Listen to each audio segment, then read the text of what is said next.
able to get to that today, so we will save those two players and their visits for And I apologize to Elliot. I called him Hampton a minute ago. I know what I was thinking. I called the Vikings the Royals, and I called Elliot Hampton. So off to a rough start. Well, they'll be my guests next week. So I know some of the family maybe of Toa Hogan and Elliot Hawkins, who grew up in Oklahoma, and Toa's from California, thought maybe they'd hear the young men. And boy, well-spoken, good interviews, but we'll save those for next week when we are at Evangel. All right, there were Vikings in the purple jerseys, purple pants, the best helmet in the conference, if not in all NAI football, that orange helmet with the Viking on the side.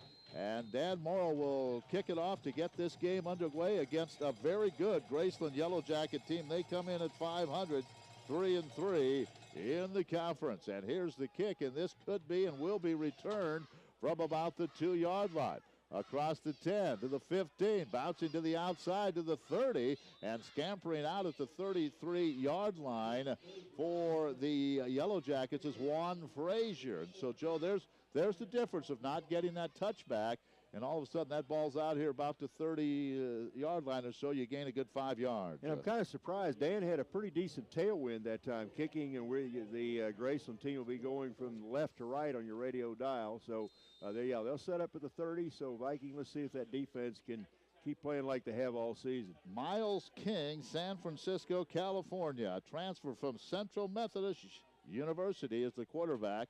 He wears number 5, and he takes the snap, and on first down, they'll hand it off. Not much there to Dalil Bartley. Bartley out of Rochester, New York, and he is their leading rusher at 481. But let me tell you about Miles King, 124 of 240, 17 touchdowns, only 3 interceptions. And so he's on the money, 228 yards a game, 51% completion rate. But on that first play, not much there for Bartley. It'll be 2nd down and 9. Kilgore, Phillips, and Toa Hogan all in on stop for the Vikes. So good pursuit by the Viking defense. We'll give you the rest of the offensive line after this 2nd down play. It's 2nd and 9 from the 31, middle of the field, as King waits for the snap. He gets it. He wants a quick throw to the outside. It is there. The Vikings swarm, and it'll be about a 3 or 4 yard gain. Rashawn Brown, the leading receiver, 45 catches, 9 touchdowns. Deontay Brown and Brandon McNeil are the wide receivers. I mentioned Bartley and King. The tight end is Clayton Vanderlyn. And the offensive line, Jake Hendricks, Markel Garner, Alex Gibbons, the center, Harley Martin, and Chris Bennett up front. 3rd down at about 4. Graceland, this team, the story on them is they have some excellent athletes, some guys that can make things happen. And one of them is Rashawn Brown. He goes wide to the left side. Trips to the right. Vikings show blitz on this 3rd down and 5 play. King, 2-step drop, throws, and it's incomplete. The Vikings were coming with pressure, and he tried to get it to Rashawn Brown over the middle. It's incomplete, and number 51, Ricky Williams, was right in his face when he let that one go. Yeah, Kyerton Kilgore, also Ty Phillips helping out Ricky on that rush that time, and coverage by big number 4, Byron Evans, pretty well covered. So Vikes force a 3 and out on the first series. Graceland will have to punt into the wind, so Vikes should get pretty good field position here. Cody Thornton has double duty. He's the punter and the place kicker, and he's standing back at his own 21-yard line. High snap, pulls it down, rush up the middle. The Vikings back away. Boy, nice high spiral. And Mikael Johnson drops the ball and is picked up by the Yellow Jackets. Mikael Johnson. The ball went right through his hands, and it is picked up at the 17-yard line. A huge, huge break in this game for the Yellow Jackets. And that was recovered by Juan Frazier, a senior wide receiver on that punt team for Graceland. And so, boy, the Jackets will get the ball 1st and 10 at the Vikings' 17-yard line. Nice high spiral, and that just went through the arms of Mikael Johnson. Well, here's the defense for the Vikings. Ty Phillips, Kyerton Kilgore, Brad Wolf up front. Ricky Williams, Jacob King, Roy Hale's back in the lineup today, and Toa Hogan, Brian Evans, Jonathan Battle, Michael Barnes, and Kobe Lowe, the defensive backs. Big break. Can the Yellow Jackets take advantage early? 1st down at the 17-yard line. They'll hand it off and get a couple of yards. That's Marlon Bailey. Bailey, 5'8", 185-pounder. And he bangs inside the 15 down to the 13-yard line. It'll be 2nd down and about 7. linebacker Jacob King in on that stop for the Vikings, but a pretty good first down play for Graceland. So Jackets inside the 15-yard line, knocking at the door, trying to get on the board. No score, 12:47 to go here in the first quarter. This Viking defense only gives up 13.4 points a game, and their backs are to the wall early in this one. We need to hold them to 3 right here. That'd be a moral victory if we could. Bailey lined up behind in the pistol, behind King, who they give it to Bailey. He tries to run the right side, and the Vikings swarm him down at the line of scrimmage if he even got there. Wow, did they have that corner sealed off the left side. There were 3 or 4 Vikings there. No gain. It'll be, they give him a yard. It'll be 3rd and 6. I think that was Big Brad Wolf, the 6'4", 233-pound sophomore out of Bolivar, on the ground, reached up and grabbed the jersey that time and pulled him to the ground. So going to be, third, looks like 3rd and about 5. So the first big play of the game right here for Graceland. 3rd down and about 6. As King waits for the snap from the left hash mark. 2-step drop, throws in the backfield. That is a fumble, and that is picked up. Now they're going to rule it incomplete. At first, the official thought that may have been a lateral, and boy, that was close, Joe, to being a lateral. It's picked up by Wolf, but they call it incomplete. That's one of those you could have called either way, and you would have been wrong on either call. Very close, and the rule is you can throw the ball. If you throw the ball forward, it's incomplete. If you throw it sideways or backwards, it's a lateral, and that was right on the verge of being called a lateral. Well, the Viking defense holds, and they're going to force Cody Thornton to attempt a field goal. He's 6 out of 9, his longest 51 yards. Holding is Trent Verers. 29-yarder, it looks like. So 29-yard attempt, left hash mark, right foot, kick on the way. It's up, and it is good. So the Yellow Jackets take the early lead, but they don't get 6. The Viking defense holds them to a field goal after they recovered that muff punt at the 17-yard line. 3-0 Yellow Jackets. Kickoff in a minute. That's a moral victory. Your utility bills with spray foam insulation from H&S Heating and Cooling. Spray foam insulation is for your home or business. We offer free estimates. It's the highest R value of any insulation. Call H&S Heating and Cooling in Marshall at 815-1563. Does your faucet leak? Your toilets run and run?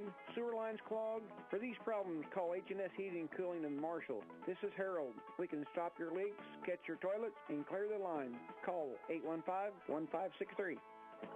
Hello, I'm Brad Strauber, registered representative with Securities America Incorporated. I can help you get your finances in order by taking a look at the big picture. I'll consider your estate, retirement investments, and tax strategies. Let Securities America help put your financial house in order. Come by and see me, Brad Straub, inside the Community Bank on the Marshall Square, and make an appointment today. Securities offered through Securities America Incorporated. Member FINRA, SIPC, Community Bank of Marshall, and Securities America Incorporated are not affiliated. Not FDIC insured, no bank guaranteed, may lose value. 3-0 Yellow Jacket lead. You're listening to KMMO Marshall, Stretch Internet, and Livestream.com. But the Vikings held them to just 3 points after the Yellow Jackets had recovered that muff punt at the Vikings 17-yard line. Vikes have yet to run a play.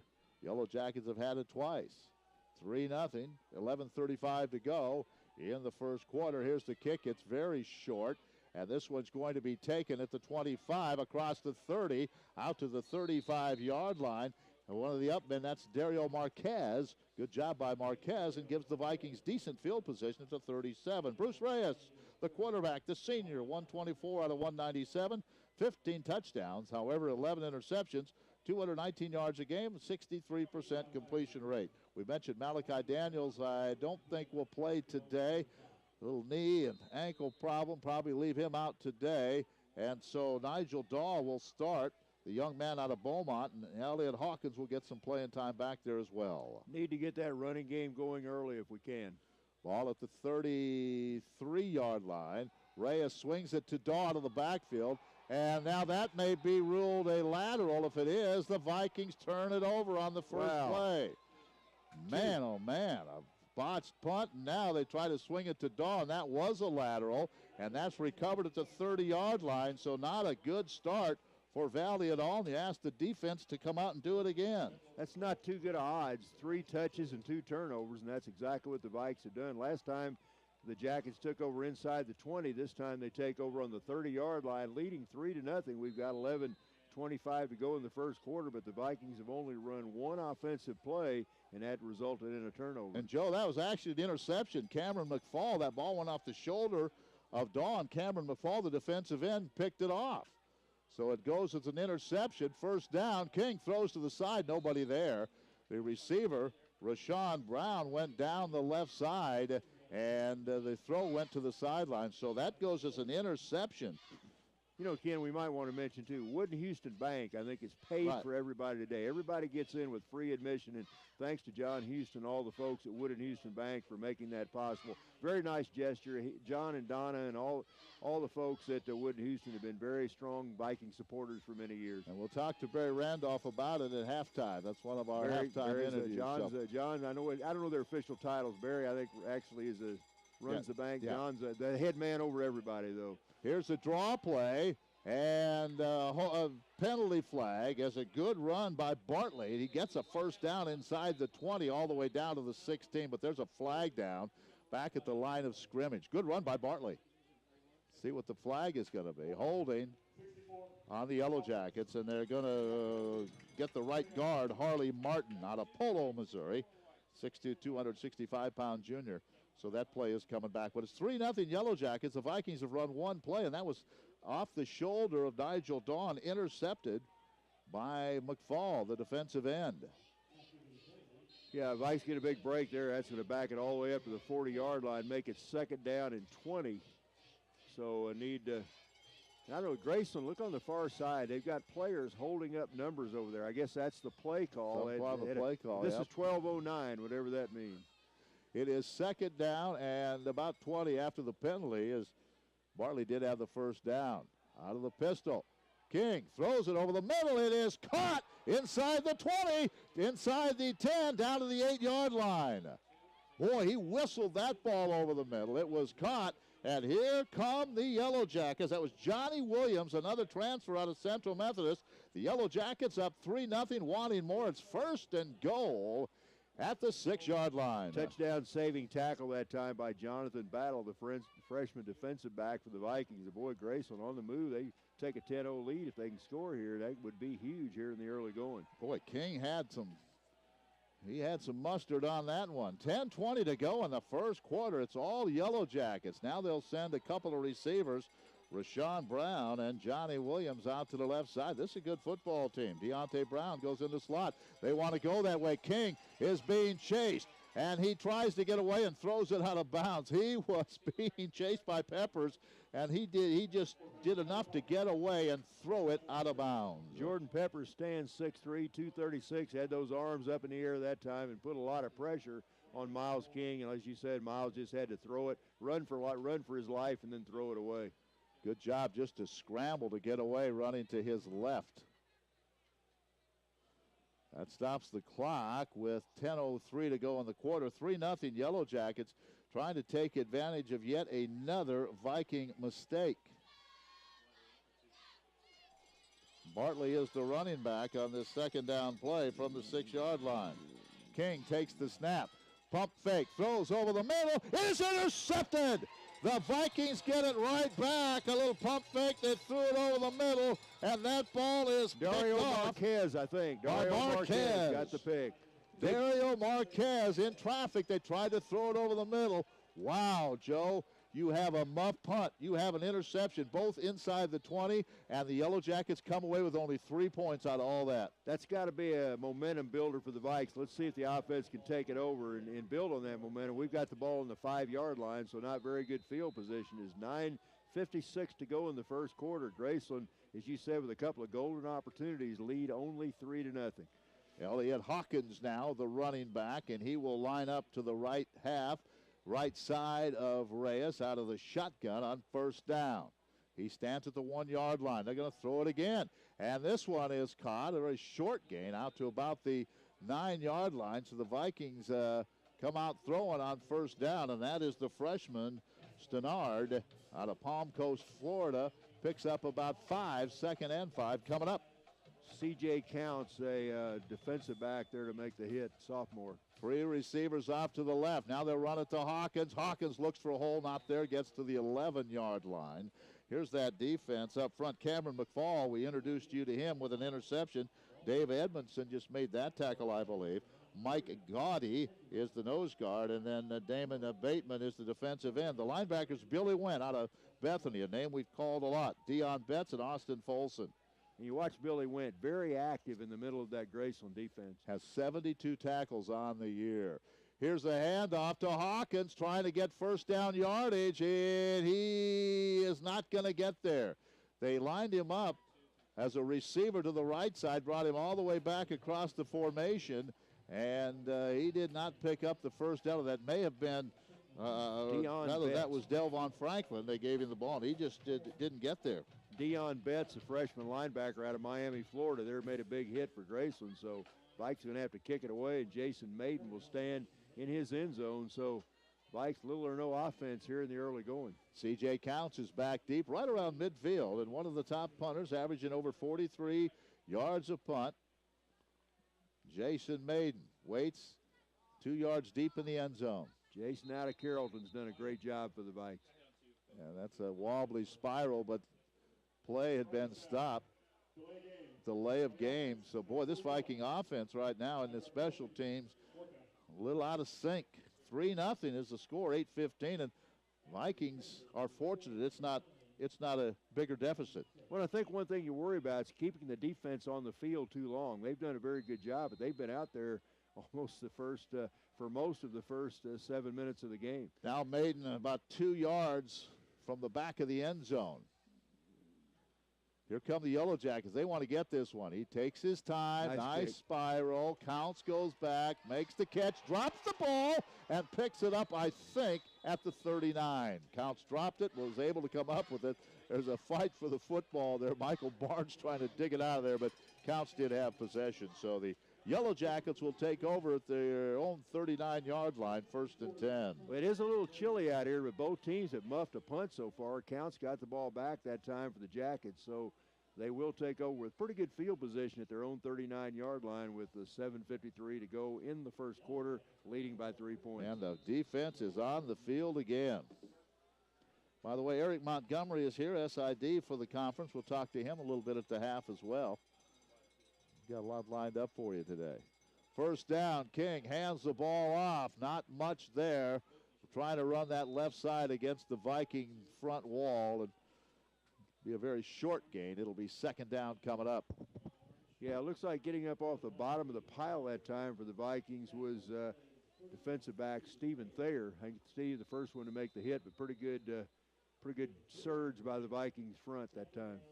The helmet came off of Bartley, and he's going to have to leave for a play. He was trying to get that helmet adjusted. The referee came in and said, young man, you've got to leave for a play, and that'll bring in Marlon Bailey. Bartley goes out, Bailey comes in. Pretty similar names. So 2nd down and 8, a gain of a couple.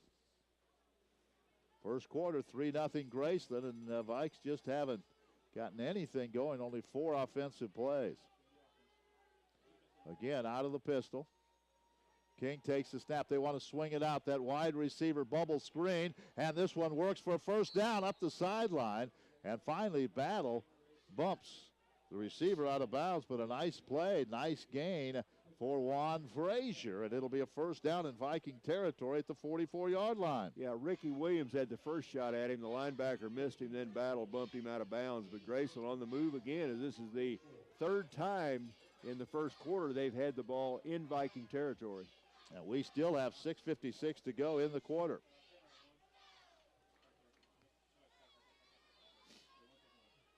Good pass by King. Just threw it out in the flat and let his receiver do the rest. They'll hand it off, and spinning for a couple of yards is Marlon Bailey, left side. The Vikes had him wrapped up, but he was able to spin his way for a yard or two. Gets down to the 42-yard line. It'll be 2nd down and 8. Good play by Brad Wolf that time. Brad lying on the ground, reached up and drug him down on the play. So Brad's made a couple nice defensive stops. That's a short gain on the play. And let's see if the Viking defense can hold here. Midway through the first quarter. On KMMO Marshall, Stretch Internet, Livestream.com. Need a big play here. Need a pick six or a fumble. Marquez got the interception in the end zone the last time the Yellow Jackets were in Viking territory. 2nd down and 8. Vikes show blitz. King's on the blitz. They're going to run the draw play. And Bartley gets away up the sideline for a big gain. The Vikes could not contain him. And he sidestepped a would-be tackler, cut to the outside, the left side, and picks up a 1st down inside the 30 at the 29-yard line. Boy, Bartley left a couple Viking defenders in the mud that time. Really a good quick step to the outside, got some room and takes it all the way down to the 28-yard line. So once again, Graceland inside the 30 with 5:43 to go in the quarter. This team can score some points. They have trips to the right side on the 1st down from the 29-yard line. Out of the pistol. Miles King takes the snap. They'll keep it on the ground. Straight ahead, a couple of yards for Bartley. Bartley, 7 touchdowns on the year. Came into the game with 481 yards, and he gets to the 25. It'll be 2nd down and 7. Yeah, Ty Phillips there on the bottom of the pile. Also, Kyerton Kilgore on the stop for the Vikes. So not a bad 1st down gain. Gain of 3, 2nd down 7. 5 minutes left in the quarter. Monty Rowe sending in signals to his defense. Crowd pretty quiet. This has just been nothing but Graceland Yellow Jacket football here in the 1st quarter.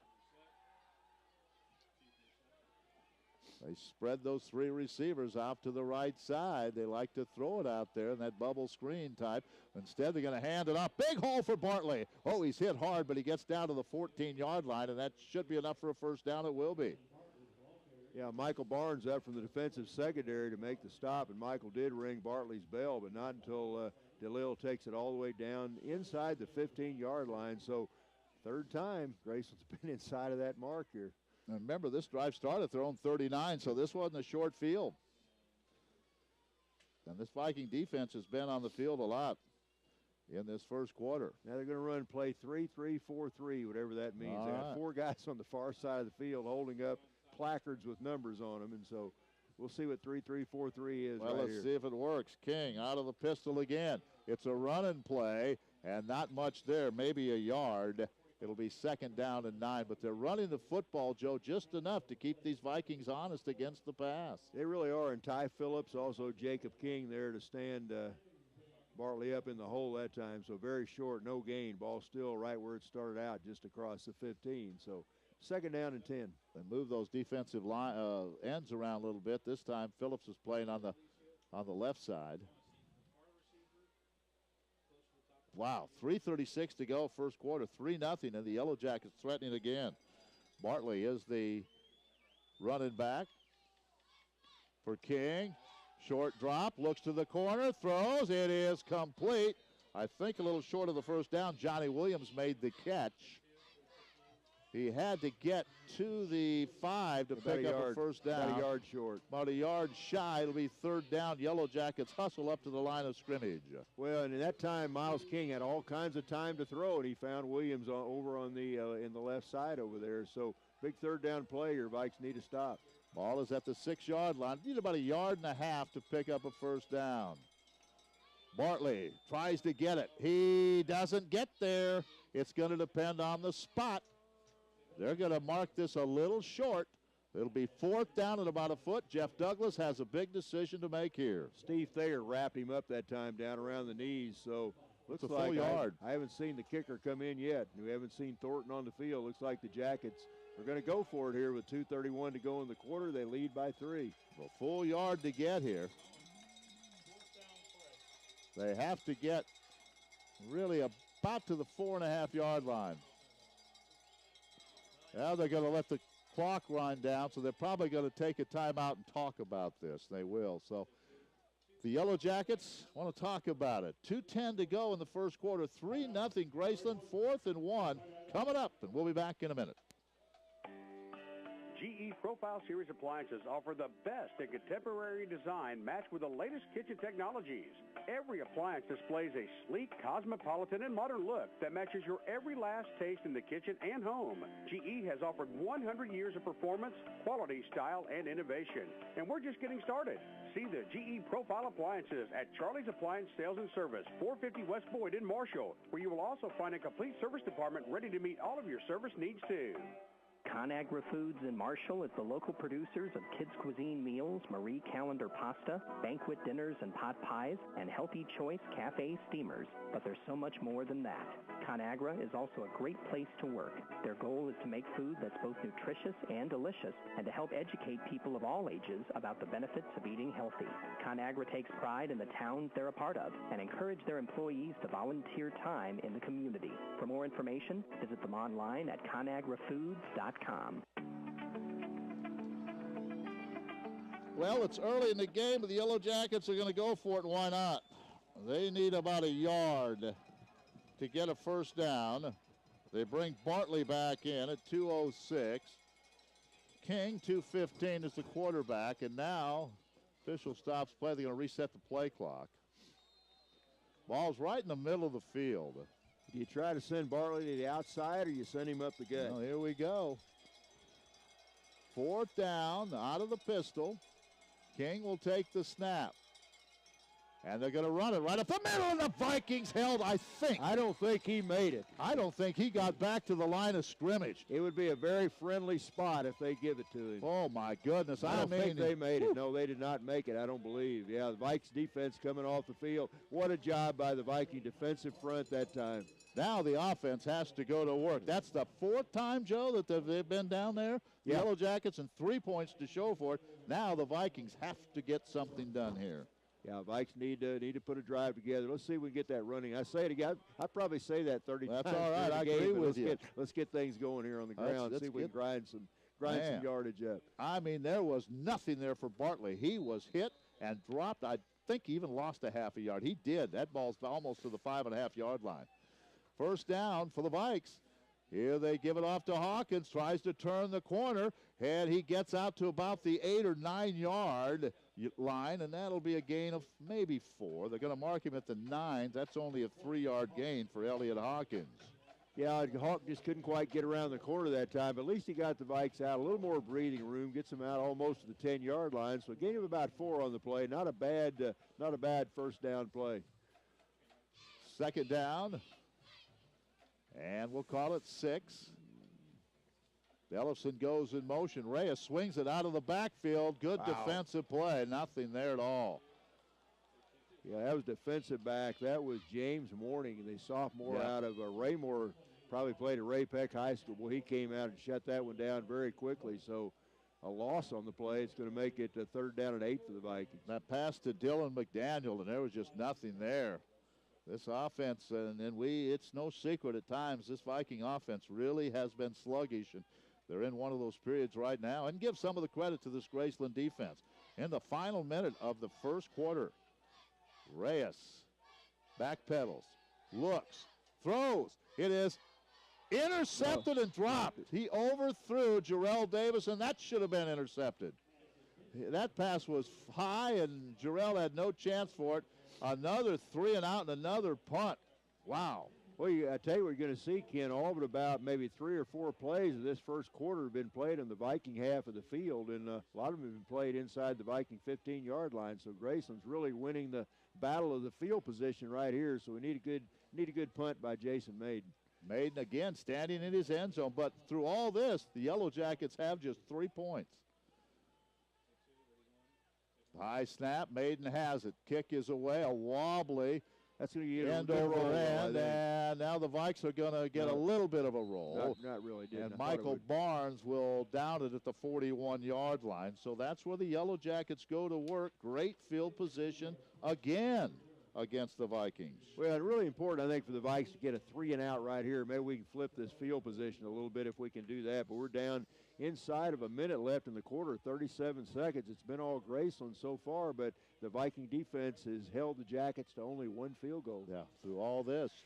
First down at the 41-yard line.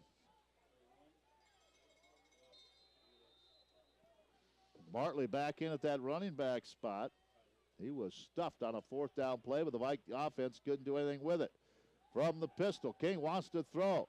Pocket holds, throws, it is overthrown, trying to get it over the middle to Rashawn Brown, and That pass was high and overthrown. Pretty good coverage by the Vikings. Byron Evans, the defensive back on man-to-man coverage. Ty Phillips, pretty good pressure on the quarterback that time, so second down and 10. Ball is at the 41-yard line. Cold afternoon, and crowd bundled up and wanting some action here from their Vikings. It's second down and 10 from the 41-yard line. This Viking defense, second in the nation in points allowed, 13.4. Eighth in the nation in total defense, giving up 285 yards a game. Normally they do a much better job than that. Here's a pass out to the wide receiver. The Vikings are there, and Battle throws him down after a very short gain. Number 7 was right there. Jonathan Battle out of Bartow, Florida, the freshman. And it's going to be third down and 8. That was that bubble screen, and both Jonathan and Kobe Lowe. Kobe was over there in the neighborhood, too. And Kobe fought off the block, and Jonathan made the tackle. So big third down play here, 3rd and 7. Let's see if the Vikes can stop it, make Graceland punt. But I think they're just going to let the clock run down. We're inside of 5 seconds. That's the first quarter controlled by the Yellow Jackets, and they lead it 3-0 on the Viking Sports Network.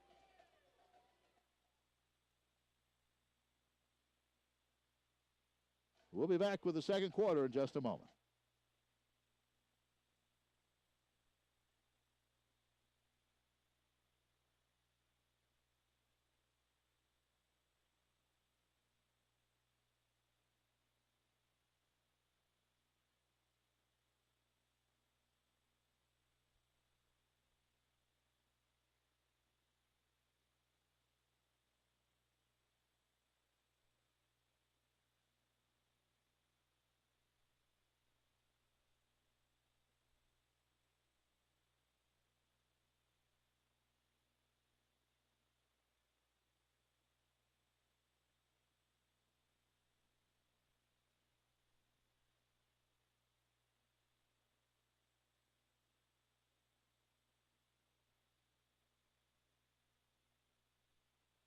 It's good to know that Fitzgibbon Rehabilitation Services is on your team. Fitzgibbon Rehabilitation Services provides outpatient physical therapy, many highly specialized certified techniques designed to put athletes back at the top of their game. So when your doctor prescribes outpatient physical therapy, remember Fitzgibbon Rehabilitation Services is close by for adult, pediatric, and athletic physical rehabilitation. Learn more at fitzgibbon.org. Who gets that? He caught it. Wow, third down play, and they float one down the sideline for Rashawn Brown, and he goes up and makes one heck of a catch over Byron Evans. They both went up, and Brown made the catch. It's first down, Yellow Jackets at the Viking 25-yard line. You know, if you're Graceland, you got to feel very happy the way you dominated the first quarter. Very upset that you only got 3 points. So it'd be kind of a Dr. Jekyll, Mr. Hyde first quarter for them. Boy, Evans went right up with him, but a good job by Rashawn Brown to make that catch. This team playing with a lot of confidence right now, and they move deep in Viking territory again. Here's the handoff, and nothing there this time. Well, give Bartley credit. He got away from a tackle of Ty Phillips that time. Ty had him wrapped up in the backfield for a loss, and he danced out of that, but just barely got back up to the line of scrimmage, so pretty good pursuit by the Viking defense that time. Second down and 10, no gain. And Bartley stays in there at that running back spot. Deontay Brown wide to the right side. That's pretty good play Brown made on that long pass play. He came into the game with 45 catches and 9 touchdowns. Second down and 10, again out of the pistol. Miles King takes the snap, 2-step drop, throws, it is caught over the middle, and that's Rashawn Brown. First and goal at the 9, little slant pattern, and the offensive line held, and here come the Yellow Jackets again. Jonathan Battle there to bring him down, but again, it's going to be enough for a first and goal. So for I think the 4th time in the ball game, they've been deep in Viking territory. And just controlling this game, and the Viking offense almost non-existent. First down at the 10. It is first and goal right at the 10-yard line. Miles King, little draw play. He breaks one tackle, gets to the 6. Little stutter step, got him by one of the Vikings. Marquez is in there, Williams and others on the stop. Yeah, a little Bartley tried to dance to the outside, planted that foot. Marquez Dario, the linebacker, we've mentioned his name. He's been playing quite a bit since the injury to Brad Avila. Marquez, a sophomore, 207 pounds out of Miami. 2nd down and goal from the 6. Boy, you better watch number 3 right here, Rashawn Brown. Yeah, he's a pretty shifty receiver, got good hands, it looks like. And he's lined up to the short side of the field, which is the left. As they move right to left, and back to throw King. Now he's going to take off. He wants to try to run for it. He's going to be a little shy as he goes out of bounds at the 3-yard line. Nobody was open. He was looking for Rashawn Brown, so he took off with it and got to the 3. It'll be 3rd and goal from there. Marquez, the tackle on the play. But give the Graceland offensive line credit. They're giving Miles King a lot of time to throw back in that pocket. 3rd and goal from the 3. Yellow Jackets are down there again.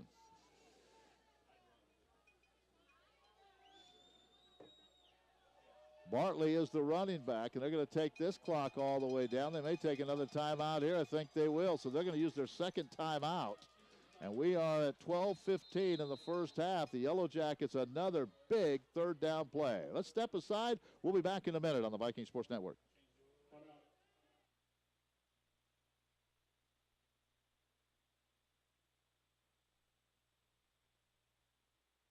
What makes Lime Cooler Insurance Services stand out above the rest? Hi, I'm Brandy. Hey, And I'm Larry, Robin. just take a At Lime 30-second Cooler break here, Insurance just a 30. Services, We have smiling faces. We enjoy each of our clients in taking care of your needs. Then there is the fast and efficient service. We are trained to provide you the best service possible. When it comes to a people-friendly insurance agency, you've just described Lime Cooler Insurance Services, located at 450 West Boyd in Marshall. We want your business. At Lime Cooler Insurance Services, it's our family taking care of your family. Well, here we are again, Joe. The Viking defense backs against the wall. Yellow Jackets 3rd down and goal from the 3. And we'll see what play call they have come up with. I look for Grayson to try something fancy right here. They really have not had much luck doing your conventional smash mouth football down in deep in the Viking territory, so I wouldn't be surprised to see some kind of a trick play right here. Well, in the slot to the right side is Rashawn Brown, or he's out there on an island now.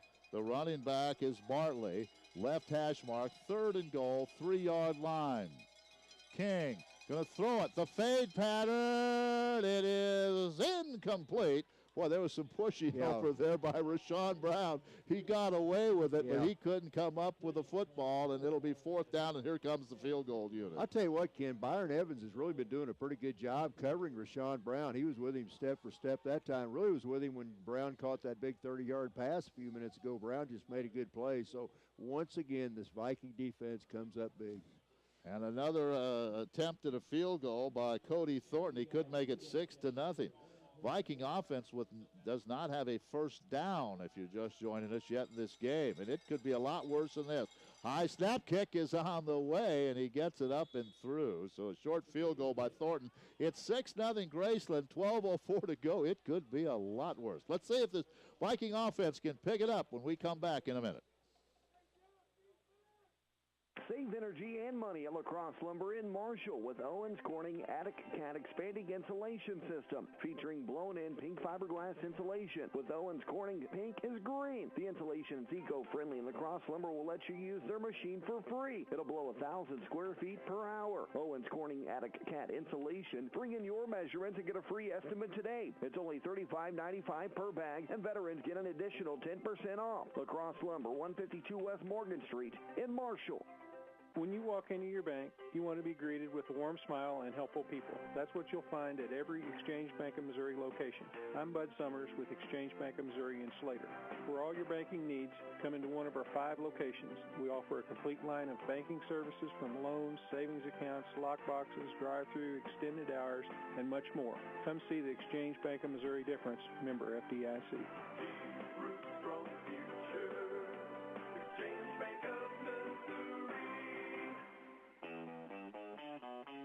It's 6-0, Graceland, and Joe, it could be a whole lot worse than this right now. Yeah, you got to feel good if you're Graceland that you're moving the ball or getting down like you are, but you got to feel really good if you're the Vikings. That defense has held them to only 2 field goals, and it could be a lot worse than this.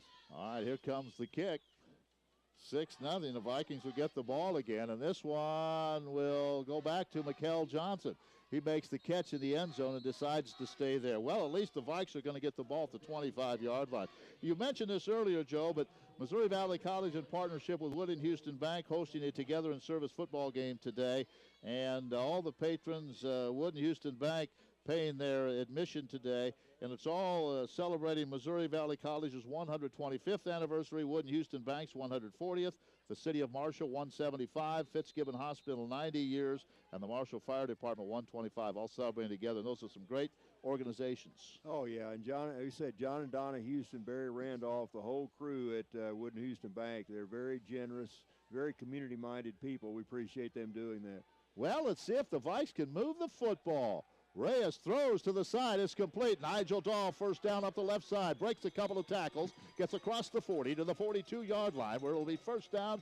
The first down of the game for Valley. There we go. Nice little swing pass out of the backfield to Nigel. Marcus Zweifel, the freshman defensive back, drags him down, but all the way out to the 41. So big play on first down for Mo Valley. Best field position of the day for the Vikings.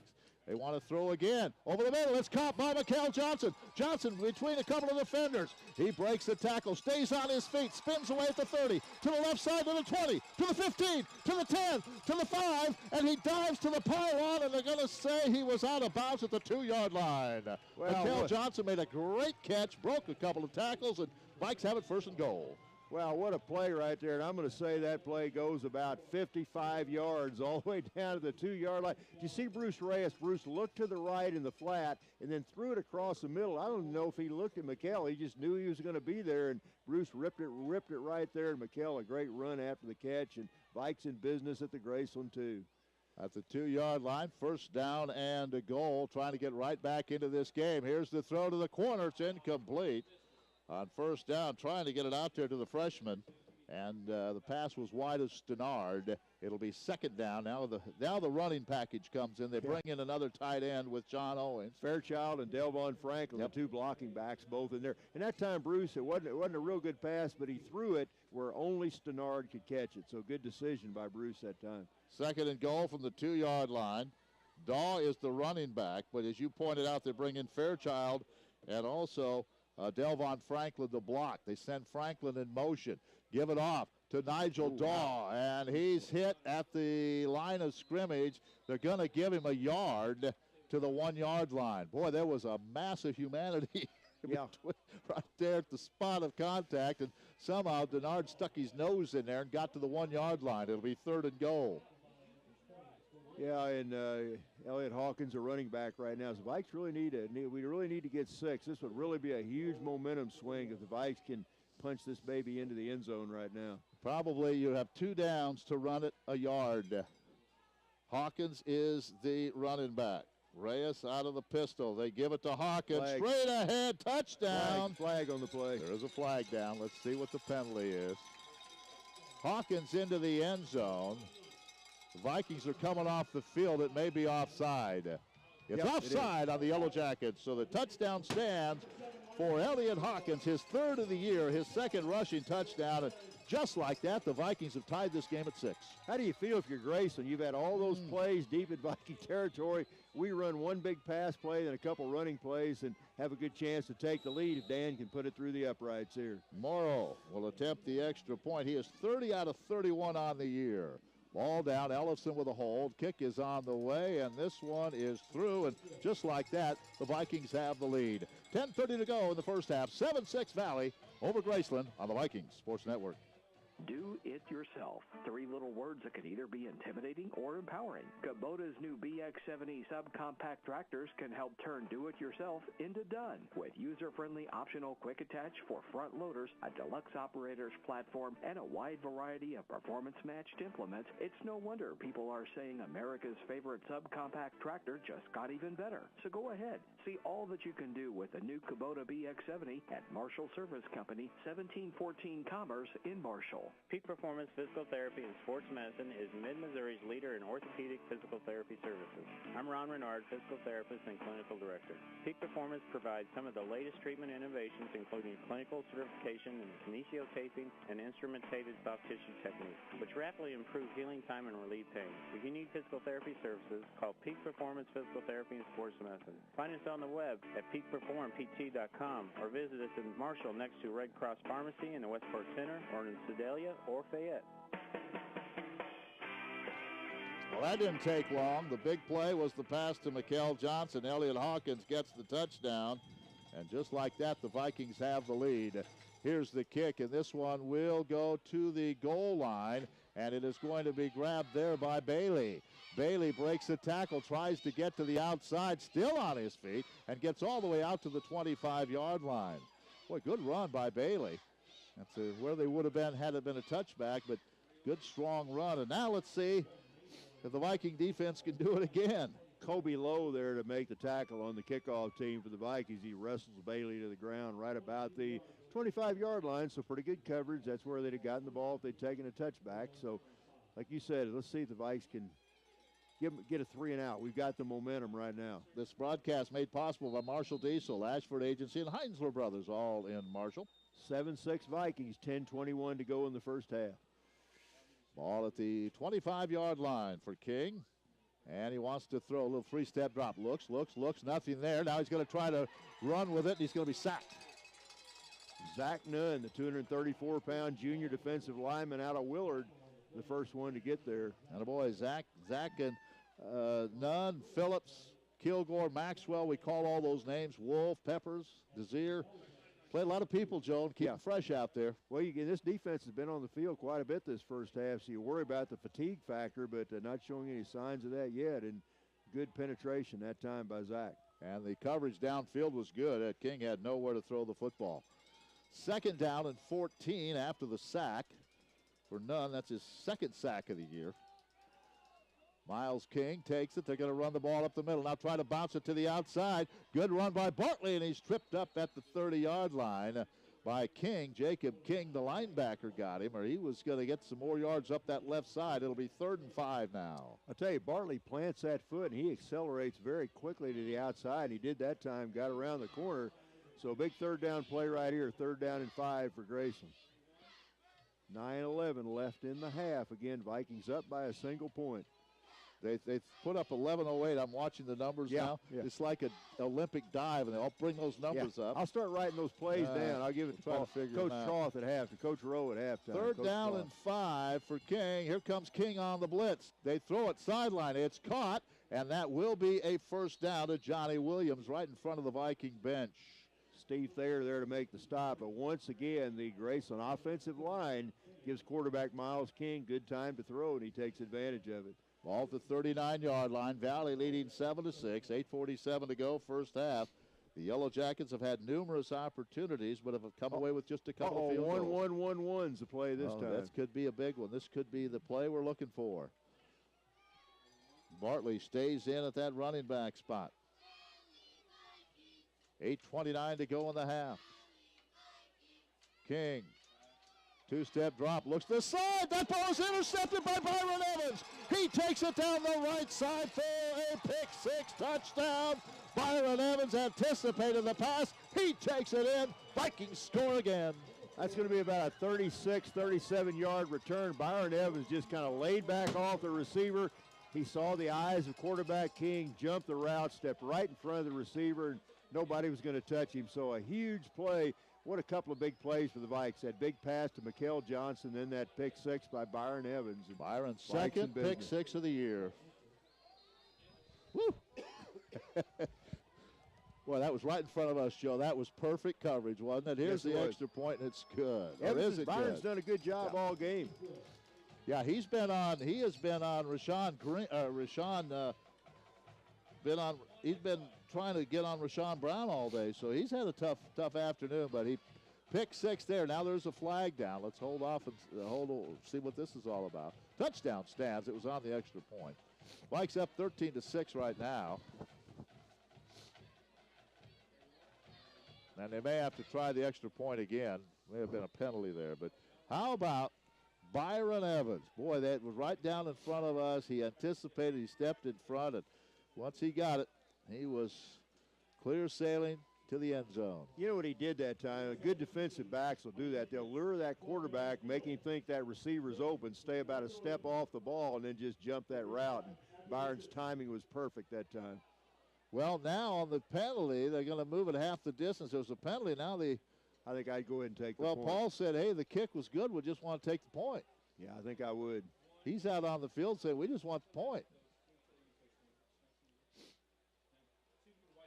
And I don't unless the play was before the ball was snapped. It may have been. I guess it might have been a dead ball foul. They must be ruling that because they're going to make Morrow kick again. So I mean, they wouldn't. It had to be a dead ball foul. So Ellison will hold. Morrow will say, okay, I've got a little practice. I'll do it again. 8:17 to go. The 13-6 Valley. The pick six, a big play. And the big pass play to Mikael Johnson, the two biggest plays of the half.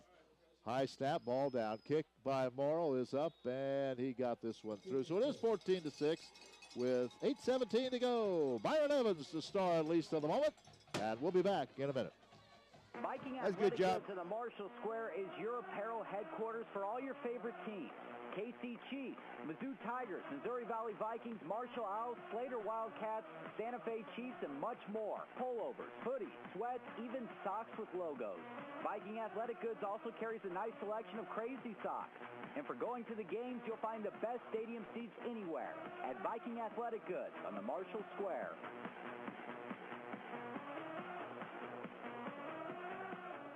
Weber Seeds is proud to introduce Green Valley brand seeds. Green Valley brand corn and soybeans incorporate the latest traits from the largest genetic originator and leader in trait technology. When it's top end you're looking for, Green Valley brand is where you'll find it. And when paired with the knowledge and our service provided by Weber Seeds, it's a recipe for an unmatched growing season. Contact us at Weber Seeds in Marshall today to find out more about the Green Valley brand corn and soybeans and grow the best with us. Grow the best with us, Weber Seeds.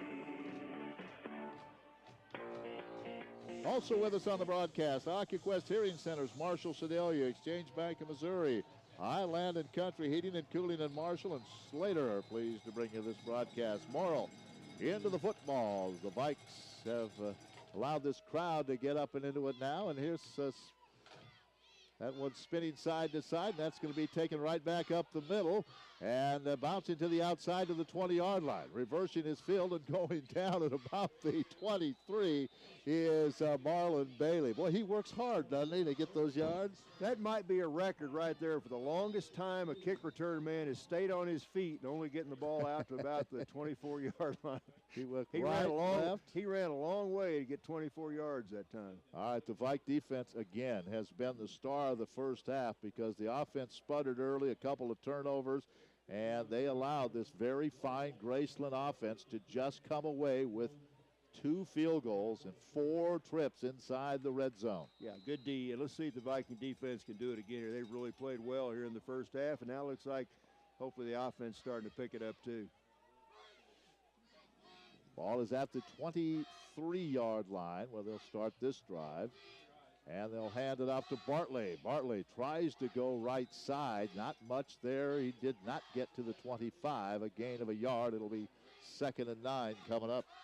Yeah, let's see. Ty Phillips got off the pile. Also in on that stop for the Vikings. Moyad Maxwell, he was down right in there also. So good pressure by the Vikes that line. Boy, Joe, you remember the first game, a lot of these names, other than Ty Phillips, a lot of new names, and now we're familiar with these guys, and they were young, and now they've really molded into a good defensive unit. Well, they say this time of the year a sophomore is not a sophomore, he's a junior now, you know. 2nd down, and a gain of about 1.5 yards. They'll flip this one out to Brown. Brown heads upfield, and he got the first down. Boy, he took a shot at the 35-yard line, held onto the football, and that will be a first down for the Yellow Jackets as they get it to their favorite receiver, Rashawn Brown. That was Toa Hogan, I believe, down around his ankles to wrap him up, but not until Brown gets the ball all the way out to the 35-yard line. So, as you said, it will be a first down for the Jackets. Vikes lead at 14-6, 7 minutes left to play in the first half. Toa Hogan and Elliot Hawkins would be my guests on the pregame again, and if their families are listening, we'll have those interviews next week at Evangel. Just didn't have time today with all the senior activities, so we haven't forgotten about them. They'll just be on a week later.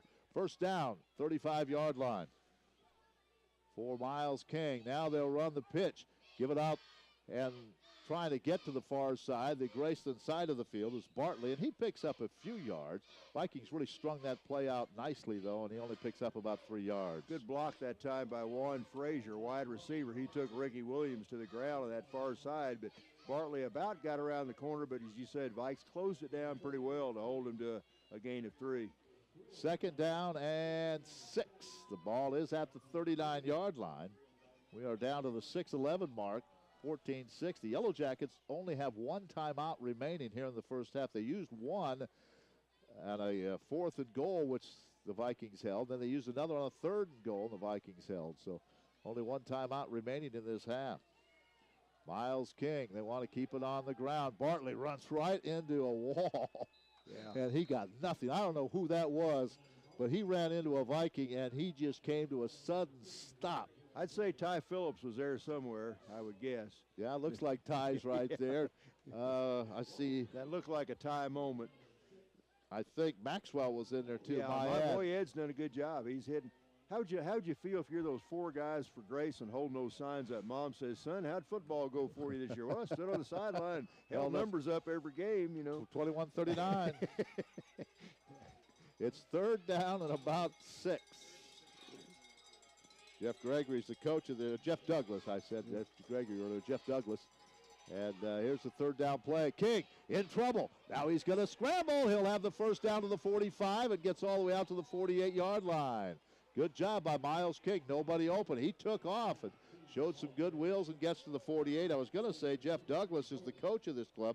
He is in his 5th year as the head coach, but he's been with the program for quite some time in a lot of different capacities, and he has really built a nice program at Graceland. Well, Miles King showed pretty good mobility that time. That's the first time he's really tucked the ball and ran, and he tucked the ball and run, I guess would be proper, and he did a good job, gets it all the way out to about the 49-yard line, so it's going to be another Graceland first down with 4:40 to go in the half. Vikes up by 8.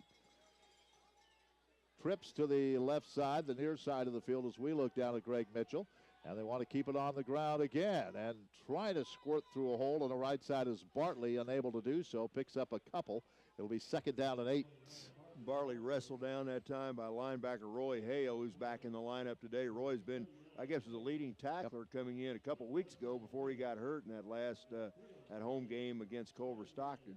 Well, Michael Barnes is now after his 14 tackles last week. Michael had a big game last week. And Jarrell Davis was named the Special Teams Player of the Week the 2nd week in a row. The Vikings have had that honor in the conference. He had over 200 yards again last week, plus a big punt return. 2nd down, let's call it 7. They did give Bartley 3 yards. Ball at the right hash mark. Vikings coming with a blitz. Here they come. They throw the screen pass. The Vikings blow it up, and it's only going to be a gain of a couple of yards. Ball loose. Let's see who's got it.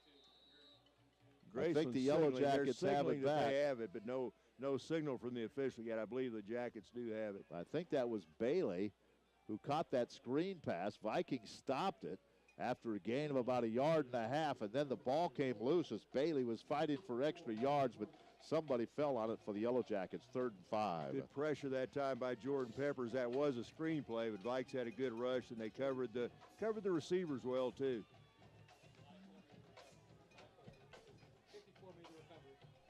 The recovery was by Harley Martin, an offensive guard.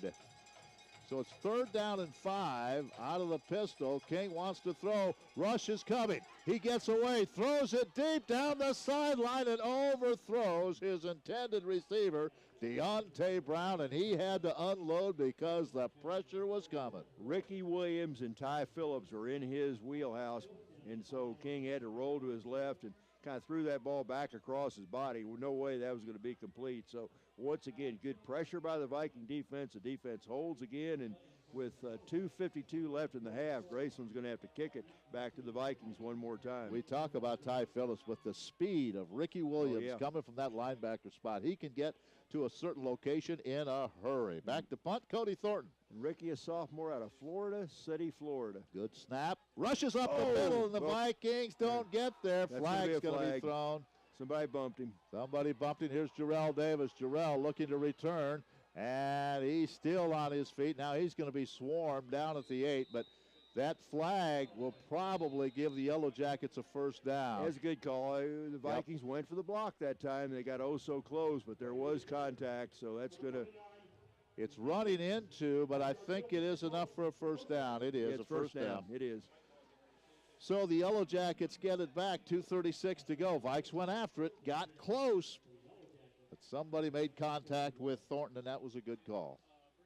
Well, that's going to give the Jackets good field position. That's going to give them a first down at the Viking 41-yard line. 2.5 minutes left to play in the half. So let's see if we can ask the defense to answer the bell one more time. That defensive unit has been out there a lot. Yeah, I like the offense really has not run that many plays in the first half. One play for about 50-some yards set up the touchdown. King may be changing the play from the 41-yard line. Vikings show blitz right up the middle. They're going to keep it on the ground, and a pretty decent run on first down for Bartley as he crashes down to the 35, the 34. That is a gain of 7. It'll be second down. They have plenty of time, 2:23 and a timeout. Carton, Kilgore, and Steve Thayer there to make that stop for the Vikings, but that's a pretty good gain on first down. Let's call that a gain of 7.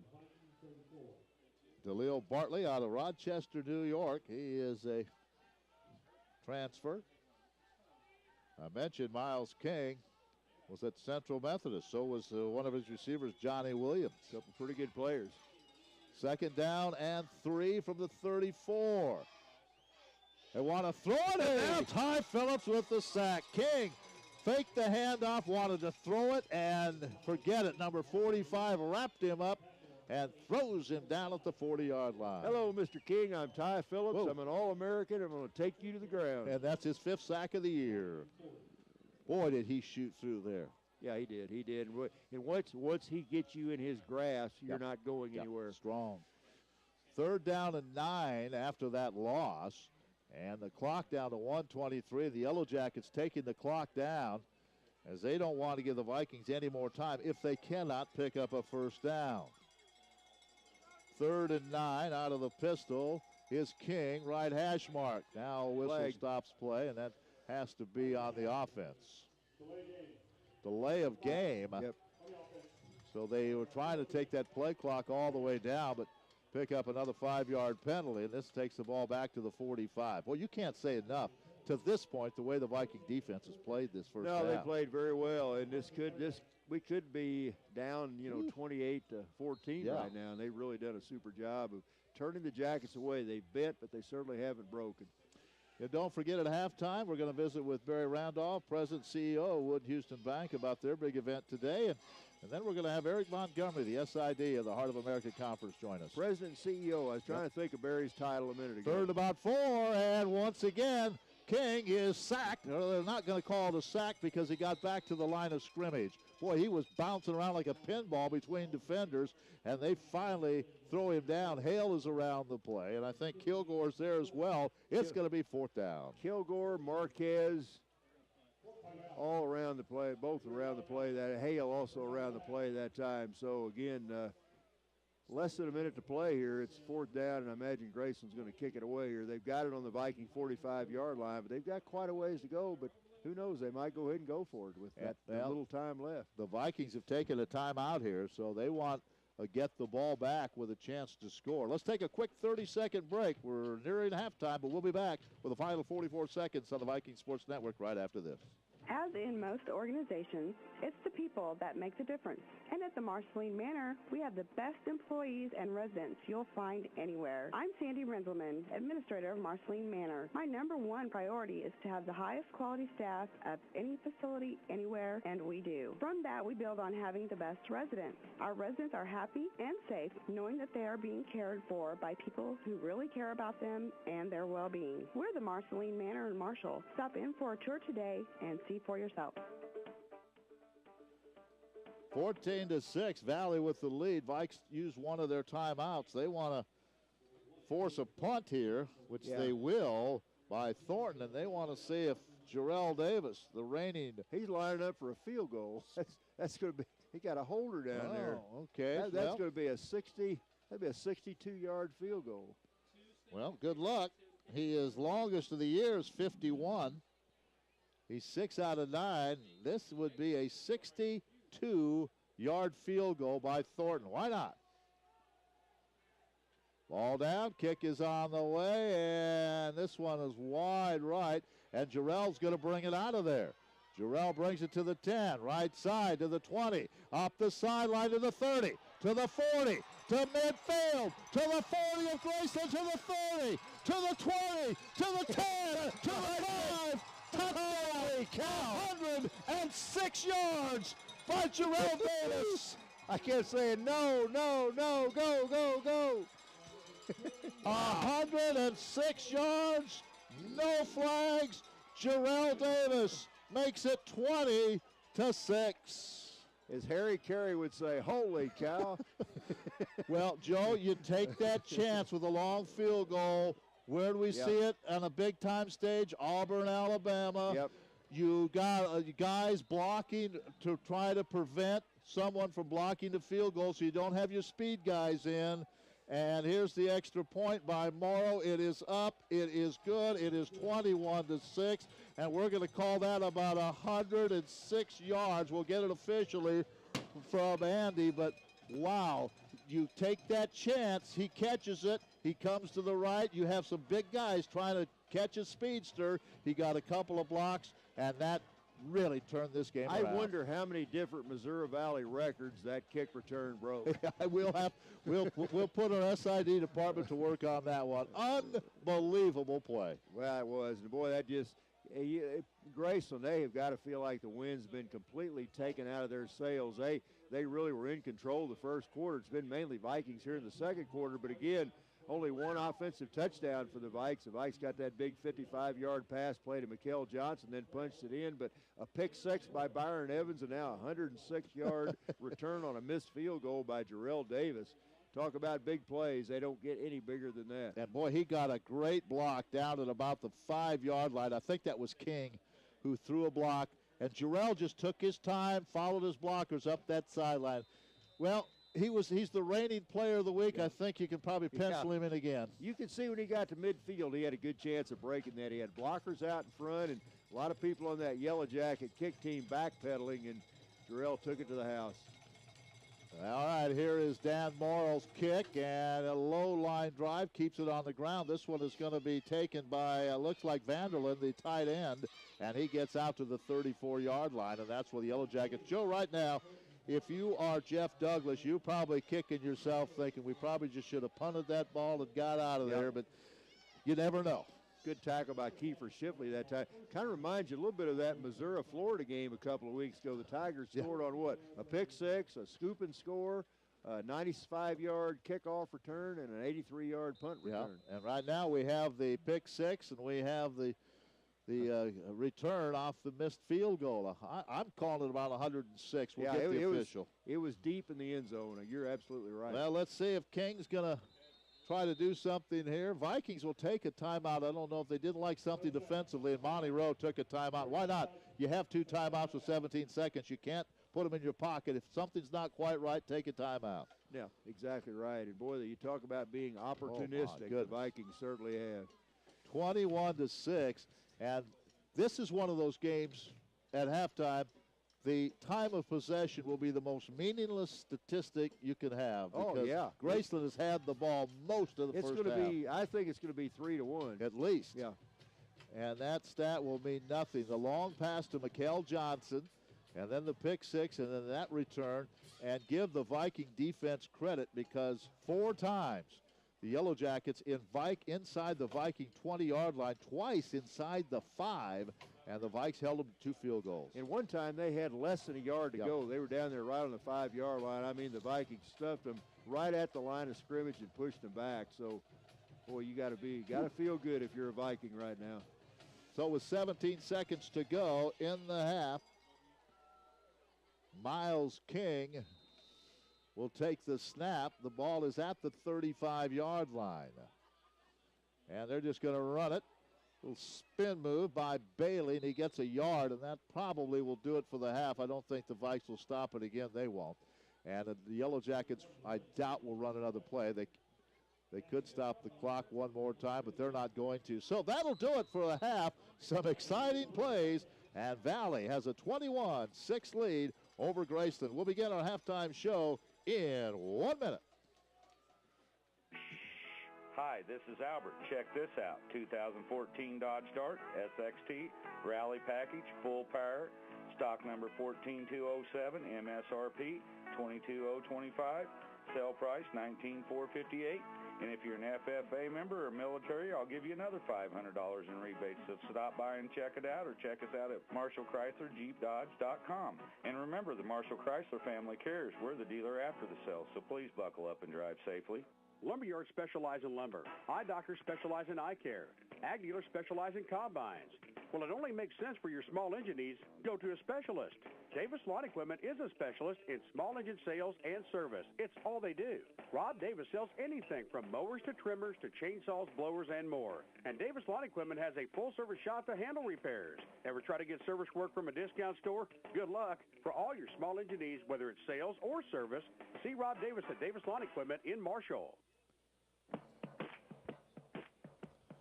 21-6 as the teams leave the field, and Joe, that last play there, wow! What more can you say? That return off the missed field goal, 100 plus, 105, 106 yards will get the official. But when you get the ball to Jarrell Davis, you never know what's going to happen. Well, this Viking team has been a big play team all year long, and they got 3 huge plays in the first half. That 55-yard pass from Bruce Reyes to Mikael Johnson to set up the first touchdown.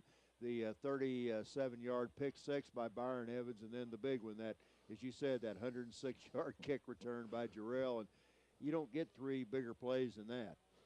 I had a chance early in the week to visit with Barry Randolph of Wood and Houston Bank. A special day here at Greg Mitchell, and lets you in on that interview. Well, we mentioned last week, and we talked about some in the first half, that today is a Together in Service event as the Vikings take on the Graceland Yellow Jackets. And I want to visit right now with Barry Randolph. Barry is the president and CEO of Wood and Houston Bank. And Barry, what a tremendous relationship your bank has with Missouri Valley College, and what a great event, this Together in Service. How did it all come about? Well, several groups got together. We knew that there were a lot of anniversaries going on in Marshall this year, and so we got the college together, who's having 125th year. Wood and Houston Bank, who's having their 140th year. The city of Marshall is having 175th year.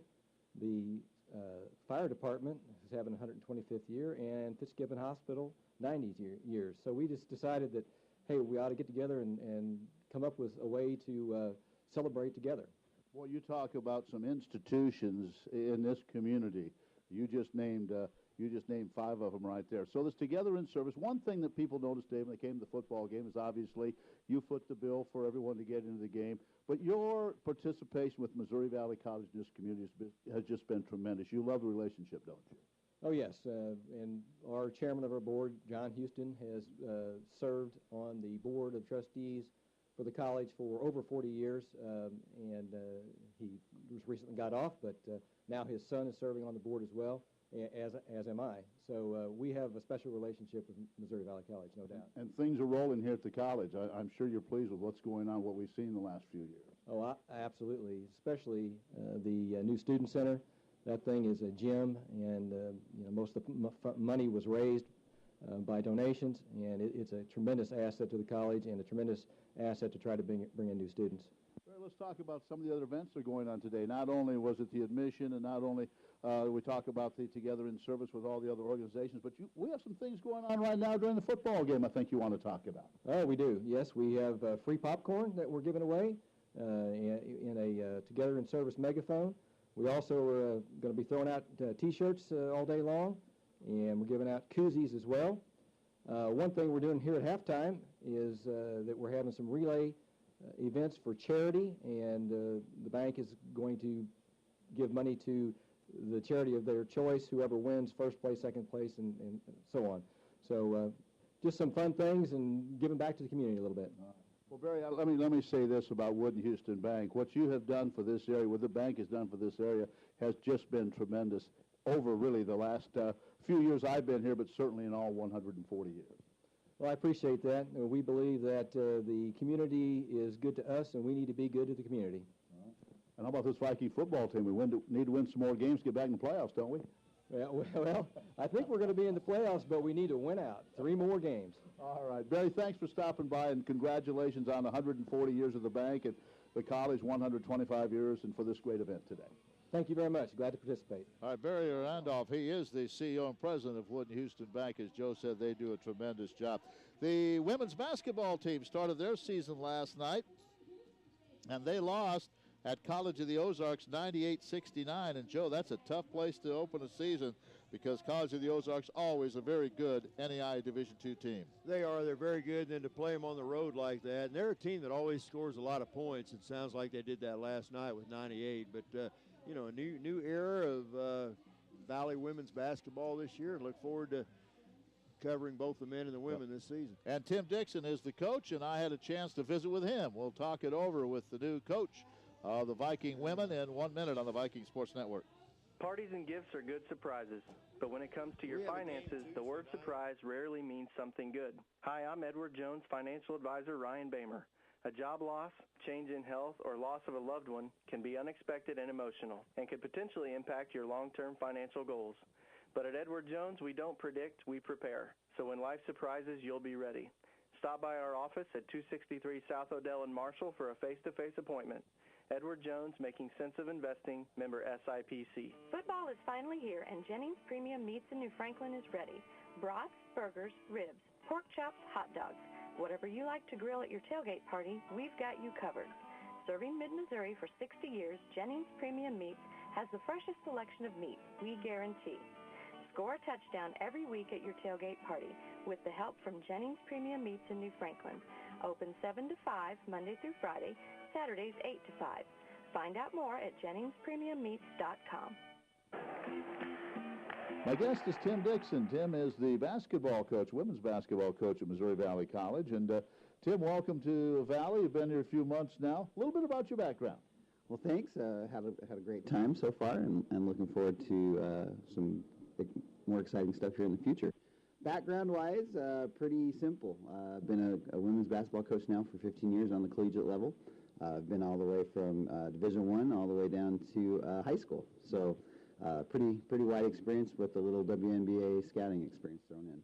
Idaho, the last place, is that where you were last? Yeah, Idaho State was where I was at last as the #1 assistant and recruiting coordinator. So had a great time, and had a great experience, and sure learned a lot. Well, here you are. You have your own program at Valley, and I'm sure when you come in and you have those first few practices, the returners not quite sure what to expect. Yeah, you know, it's been quite an experience with them. Great kids, great group of kids, so excited to have them. And, you know, third coach in 3 years, and so they're struggling a little bit with new terminology, new system, new style of play, and I think we're finally ready to go. And we'll be able to squeak out a few wins here in conference. Now, obviously, it depends on the talent you have, but if you had your dream team, what style of basketball does Tim Dixon like to play? Well, you know, we're an up-tempo pressure defense and running offense team. So, you know, and we have that this year. So, I mean, I'm really excited about that, and I think with our style of play, you'll probably never fall asleep in the stands because the ball might be coming at you. Okay. Yeah, you have quite a few players back on this year's squad, don't you? Yeah, we do. We got some good returners, and you know, and they're juniors, and I think a good core of them are juniors, and so they'll be back for next year also. And so I think we're really going to be pretty good, and I think we'll surprise some people. We were picked to finish 7th. You have a lot of guards on this ball club and some quickness there. Yeah, we do. You know, and that's the beauty about having a lot of guards is you usually turn into a fast team if you have that. And so they'll be able to shoot it. We'll be able to pressure on defense, and you know, we'll get something out of it. How do we look inside? You know, we could be pretty good inside. We got a transfer that came down from Lincoln. She was a Division I kid when she first started out, so she'll be pretty good, and I think she'll be able to help us and really bang and go get some boards. All right, that's Tim Dixon. He's the new coach for the Lady Vikings. They lost their first game last night at College of the Ozarks, and the men start their season tonight. The Viking men are on the road this evening. In fact, they'll be home next Wednesday against Hannibal Grange. That'll be our first webcast for you. The men's team is at William Woods. They're playing this afternoon at 4 o'clock. Eric Montgomery, the SID of the Heart of America Conference, in the booth, and we'll talk it over with Eric in 1 minute on the Viking Sports Network. Looking for a car part, or do you have some scrap metal laying around? A&J Salvage and Scrapyard in Higginsville is the place to come. I'm ready to buy all types of scrap metal: aluminum, iron, copper, brass, even cars. People tell me we're the friendliest scrapyard around. So if it's a car part you need or scrap metal you need to sell, give A&J Salvage and Scrapyard in Higginsville a try. Open 7:30 to 5, Monday through Friday, Saturday 7:30 to noon. Stop by or call 1-800-748-7634. At Stonehenge Golf Club, we like to change our menu on a frequent basis in order to offer our customers variety. We've added a few new items, some old favorites and some for settling into the winter months with cold weather comfort food. For example, we have added a roasted root vegetable salad with a warm bacon vinaigrette, country fried steak on both our lunch and dinner menu, my take on grilled cheese, and chili in a bread bowl. This is Sarah. Come out and try one of these ideas or one of the other new items on the menu at Stonehenge Golf Club in Marshall. We're back to Greg Mitchell Field. Eric Montgomery, the SID of the Heart of America Conference. I say SID, but he does everything else for the league, travels and whatever. And Eric, always good to have you come to Marshall and visit. Yeah, I enjoy coming out to see you guys and see the Vikings. Always fun, especially to be out on senior day and parents get to come out and people give a nice round of applause and appreciate the hard work these young men put in on and off the football field. So, well, your big change this year, new commissioner, and I had a chance to visit with Lori last week at halftime, taped interview we did at the Central Methodist game, and she seems like she's hit the ground running, and away we go, huh? Yeah, Lori came in with a ton of energy. She was excited about, I think staying a part of the NAI after working there for 15 years, but coming on the other side of things. So she's, you've talking to her, you can see the enthusiasm's there. She knows the NAI, but I think she's going to do a lot of great things as she kind of takes this first year to get to know the schools and kind of see what's going on. But I'm really excited about the direction I think she's going to help the conference go in. And a couple of weeks ago, Larry was here, Larry Lady, the former commissioner, during homecoming. So what a job he did for all those years as well. Is this the first time you've been here since we've had the new students? I have, yeah. I've seen the photos, but, man, that looks like a great porch, especially if it was a little bit warmer. Yeah. I was thinking, man, I should have brought some tailgate stuff of my own and just hung out over there. But, yeah, beautiful building, and congrats to everyone here that made that happen. Jazz and I have talked about it. It just makes this seem more like a college stadium now, doesn't it? Kind of encloses it, and it is a beautiful, beautiful facility. Yeah, without a doubt. Nice feel. You can host some great events over there. I heard there's some students watching the game from inside, and tough to blame them as cold as it is. But a little chilly out here today. All right, this afternoon, let's see, how about this football season? I think there's more parity maybe in this conference than there has been in a while. Culver's a lot better. This Graceland team is a lot better than they have been. Peru's kind of slipped a little bit, but boy, you're seeing teams like this come out and give the Vikings all they want. Yeah, I mean, other than a couple of plays there at the end of the half, this would be a much different ball game. But this is a much better Graceland team. Central Methodist is on its way up, and you wouldn't know by looking at some of the Avila scores, but I think if their quarterback, his name just escapes me, but saw him get hurt against Culver Stockton, and they just haven't been the same. And they looked really good the first couple games. But, yeah, I think teams are stepping up to meet the bar, and Mid-America is getting back to where they were accustomed to being. So it's been an exciting season. I think it's going to be a great last couple of weeks as we gear up for the playoffs. Eric Montgomery with the Heart of America Conference, my guest. All right, Eric, next year then, Grandview, William Penn, they're both ranked in the top 25. Here they come into the conference. That's going to be, for a fan, it's going to be a lot of fun. Yeah, for someone like me that's neutral, I can't wait to see those teams and have them come to our stadiums. I'm sure I'll head up, that way at some point, and I know you guys will be there. But, yeah, you bring in two marquee names and defending national champions who are right back in the top 5 again, and it's going to be even crazier. And hopefully we'll add some more teams in the postseason when that comes around. We'll dominate the top 25. But, yeah, it's going to be great to throw those teams into the mix right away. And, not only in football, but Grandview and other sports. William Penn, I know, very good basketball program, volleyball. So they're really going to add to the whole sports landscape. Yeah, absolutely. They're going to come in day one and compete right off the bat for championships in a lot of sports. Grandview, defending national champs also in wrestling. William Penn has been to the Final Four in the D2 basketball a couple times on the men's side.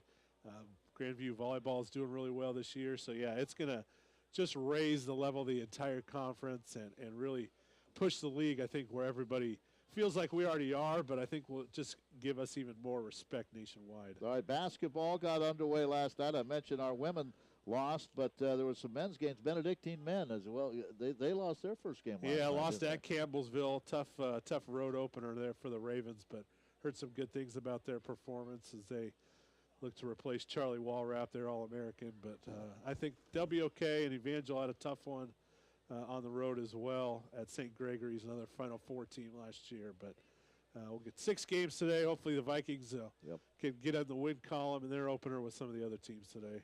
Yeah, it can't believe this time of year you have the football, basketball starting. We're going to do a couple soccer games tonight.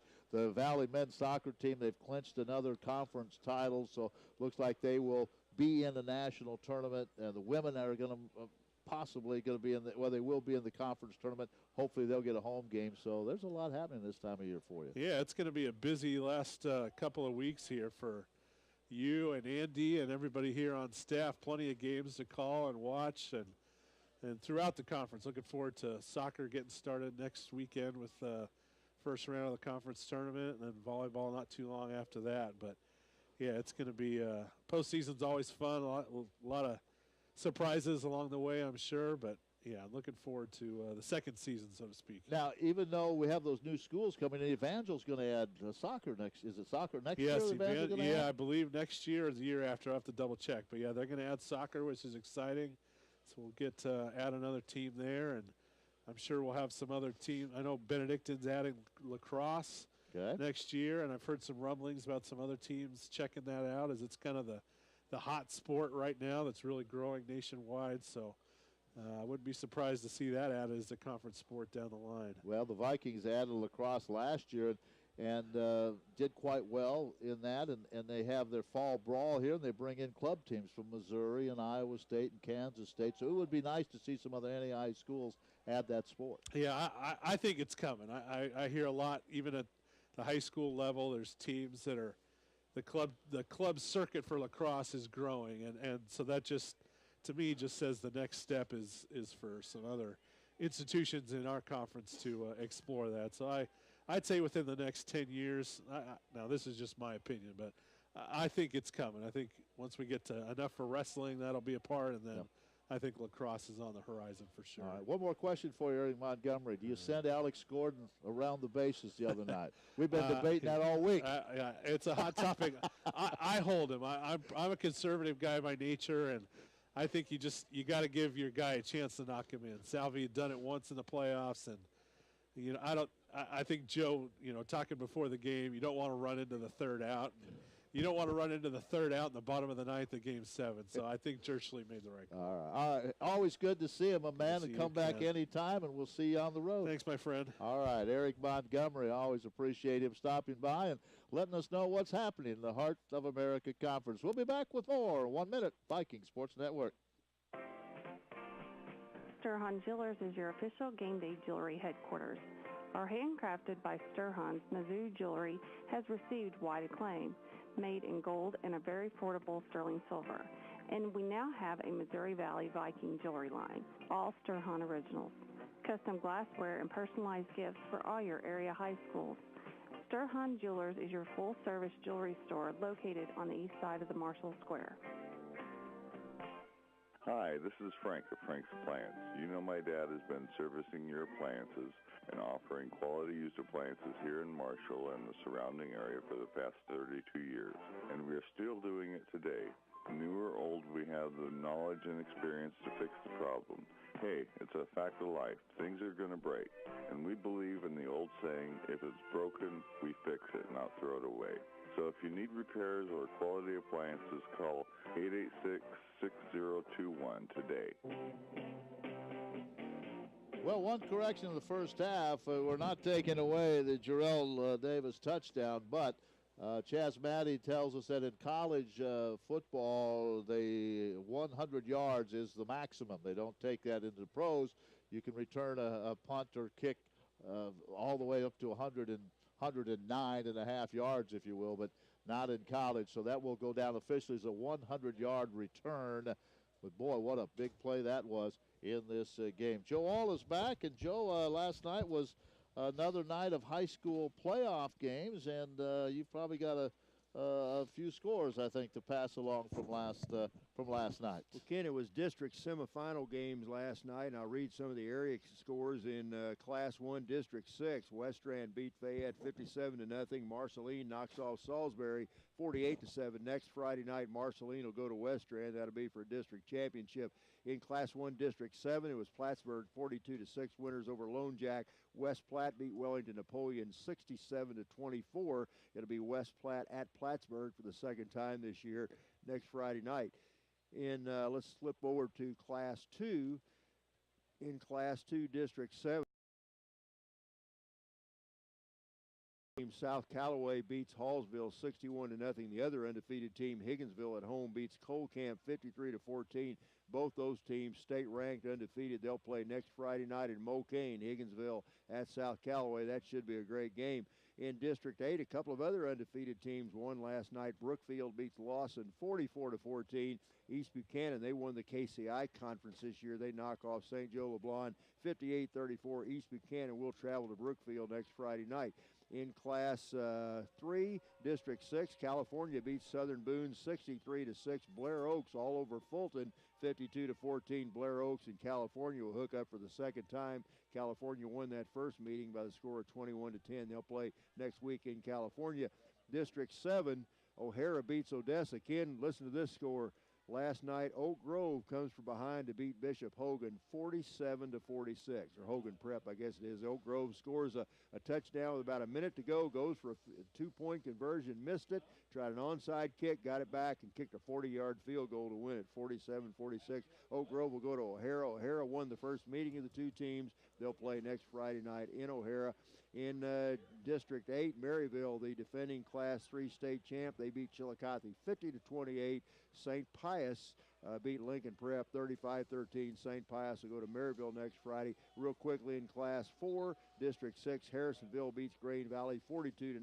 Raytown South upsets KC Center 42-13. Raytown South will go to Harrisonville next week. District 7, the Mexico Bulldogs, they knock off number 2 seeded Hannibal 21-14 last night. They will play the winner of this afternoon's Moberly-Helias game, that game being played in Jeff City. Helias, the number 1 seed in that district. Moberly, I believe, is number 4 in that district. Moberly taking on Helias. The winner will take on Mexico. Then finally, Kearney beats Lafayette 17-6. Smithville beats Platte County 44-38. Smithville goes to Kearney, and the season came to an end last night for the Sedalia Smith Cotton Tigers as they lose to Carthage 28-6. All right, Vikings will get the ball to start the second half. A couple of quick stats. The Vikings had 83 yards of offense in the first half to 205 for Graceland. Time of possession, the Vikings had the ball for 5 minutes and 7 seconds. Wow. About almost 25 minutes of possession for Graceland. Wow. And 5:07 for the Vikings. We said 3-1. It was almost, 4-1, wasn't it? Yeah. Wow. But that shows you a 100-yard return, the pick six, a big pass play that was for most of those yards. And man. The only numbers that matter, though, is that 21 under the Vikings and 6 under Graceland right now. 21-6. Vikings lead it, and the Vikes will get the second half kickoff to start. And back to kick it off, Cody Thornton.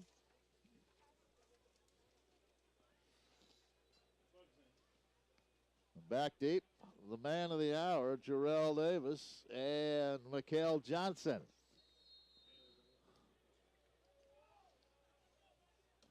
Eric Montgomery informed me as well that Culver was ahead of Baker at halftime, 20-14. Are they really? Yeah. Wow. Here's a very short kick, and it's going to be taken by Mikhail Johnson. Drops it, picks it up. Now tries to go to the left side. Gets a block and is hit hard at about the 13-yard line. That was a nice kick by Thornton. He sent it high and short. bounced on the turf. Johnson had to come up and get it, and they allowed the coverage team to get there. There's a flag down at the 26-yard line. KMMO Marshall. Stretch Internet and Livestream.com. Tackle made that time by freshman Trey Limley. He's from, I'm trying to get this hometown here, Queen Creek, Arizona. I like that. Queen Creek. Never been there. Never been there. First down. Let's see where they're going to mark this. The officials now having really their first discussion. Offside on the kicking team. Holding on the offense. Kick it over. Kick it again. That could be a break for the Vikings there. But you can see they're really trying to keep it away from Jarrell. Joe, that's what surprised me so much about that play. They tried that 62-yard field goal, is that you really don't have a chance of where you're going to try to kick it, and it went right to Jarrell Davis. And you could see everything else today, they are staying away from number 10. Well, and I would be that way too. Jarrell's a big play man, and he's an exciting as a one-on-one players you're going to find anywhere probably in the country. Yep, there's no question about that. And he, after that return, he now has 8 touchdowns on the year, 6 receiving, 1 with a punt return, and now 1 with that return off the missed field goal. So, well, let's see if we can get better field position this time. That was not going to be too good a position there. So let's see if we can bring it out to 35 or 40 maybe this time. Mention the women lost to their opener last night on the road. The men play tonight, this afternoon at William Wood. They'll tip it up at about 4 o'clock, less than an hour today, to get their season. We'll have the men against Hannibal LaGrange Wednesday night, 7:30 from Burns on Stretch Internet. All right, we'll kick it again. And this one is going to go short. And once again, McKell back, reaches, makes the catch. He's to the 15, to the 20. Tries to get up the right sideline. Now drug out of bounds at the 30-yard line. So that re-kick gives the Vikings about 17 yards. They would have had it at the 13. They have it at the 30. James Morning, again, a defensive back out of Raymore Peculiar High School there to make that stop on the kickoff for Graceland. So Vikes will set up shop at their own 30 and see if we can get the offense started here in the second half. Well, I think if you go down and score again, you really put a dagger there because, wow, the Yellow Jackets, whether you want to keep them up or not, that last play just had to really deflate them. Oh, it really did, yeah. Ellefson and McKell Johnson go wide to the left side. Stenard wide, and now he's going to get the pitch on the end around. Here's Stenard, the freshman out of Florida, and he'll pick up about 5 yards to the 35-yard line. Lined up on the right side, went back in motion, got the pitch from Reyes and picks up 5. Outside linebacker Austin Folsom brings him down for Graceland, but Stenard couldn't quite get around the corner, but did get enough of it to get about 4 or 5 yards. So pretty good first down play for the Vikings. Vikes quickly go back to work. Trips to the right side. Ball at the left hash mark. Reyes wants to throw. Looks, throws over the middle. A high throw, and it is grabbed and caught by Ricky Fuentes. First down at the 45-yard line of the Yellow Jackets. Nice catch by Fuentes. Ricky stands 5'10", 192. Had to go high to pull that one in. Did a good job. Tyler Harden, the junior defensive back, made the stop, but Ricky takes that ball all the way down into Graceland territory. First down, Vikings at the Jacket 45-yard line. Nigel Dahl was the running back. He splits to the left side. Fairchild in the backfield with Reyes. Now they bring Dahl back in motion. Fake the handoff to him. Reyes over the middle, throws it in coverage, and it's picked off. Incomplete. Ball hit the turf. Yep, that's what they're saying. Ball hit the turf, and Bruce threw that one into triple coverage. Yeah. He was fortunate that was not picked off. C.J. Counts thought he had the INT, but two of the officials ruled it hit the turf. Pretty strong throw by Bruce, but not a good decision that time. Like you said, Fuentes was very well covered. Now it looks like it's going to be an unsportsmanlike conduct penalty against Graceland, so that's going to be a 15-yard walk-off for the Vikings. That's going to take it all the way down to the Jacket 30-yard line, so Vikes will get a first down out of that. Counts better be careful. He'll get another one. What he did was he thought he had the pick. They ruled it incomplete, so he brought the ball to about midfield or so, and then when he realized it wasn't a pick, he slammed the ball down, and they're going to be called for the penalty, and he's still upset about it. But it is a first down, a 15-yard unsportsmanlike penalty, and so now the ball at the Graceland 30-yard line on the first possession of the second half. I didn't even throw the ball down. I don't know what he did. He didn't throw the ball down. I thought maybe that's what it was, but on the replay we have here, he didn't do that. I don't know if he said something or whatever, but he got the 15-yard penalty. Now Bruce taking his time to changing the play at the line of scrimmage, it looks like. And he swings it out to Fuentes, who breaks a couple of tackles, cuts back inside the numbers and gets down to about the 19-yard line. Nice play. Should be a 12-yard gain and a first down. Ricky Fuentes didn't have a catch in the first half. He has two here in the second. Ricky showed some moves that time. Juked a little bit, danced to the inside, and cut back to the outside. Really good mobility. He picks up another first down at about the 20. Ball at the 19-yard line, just inside the 20. Reyes swings it out. Fuentes again. Fuentes to the 15, thrown out of bounds, but he backs his way out at about the 13-yard line. Another nice gain. It'll be second down and 3.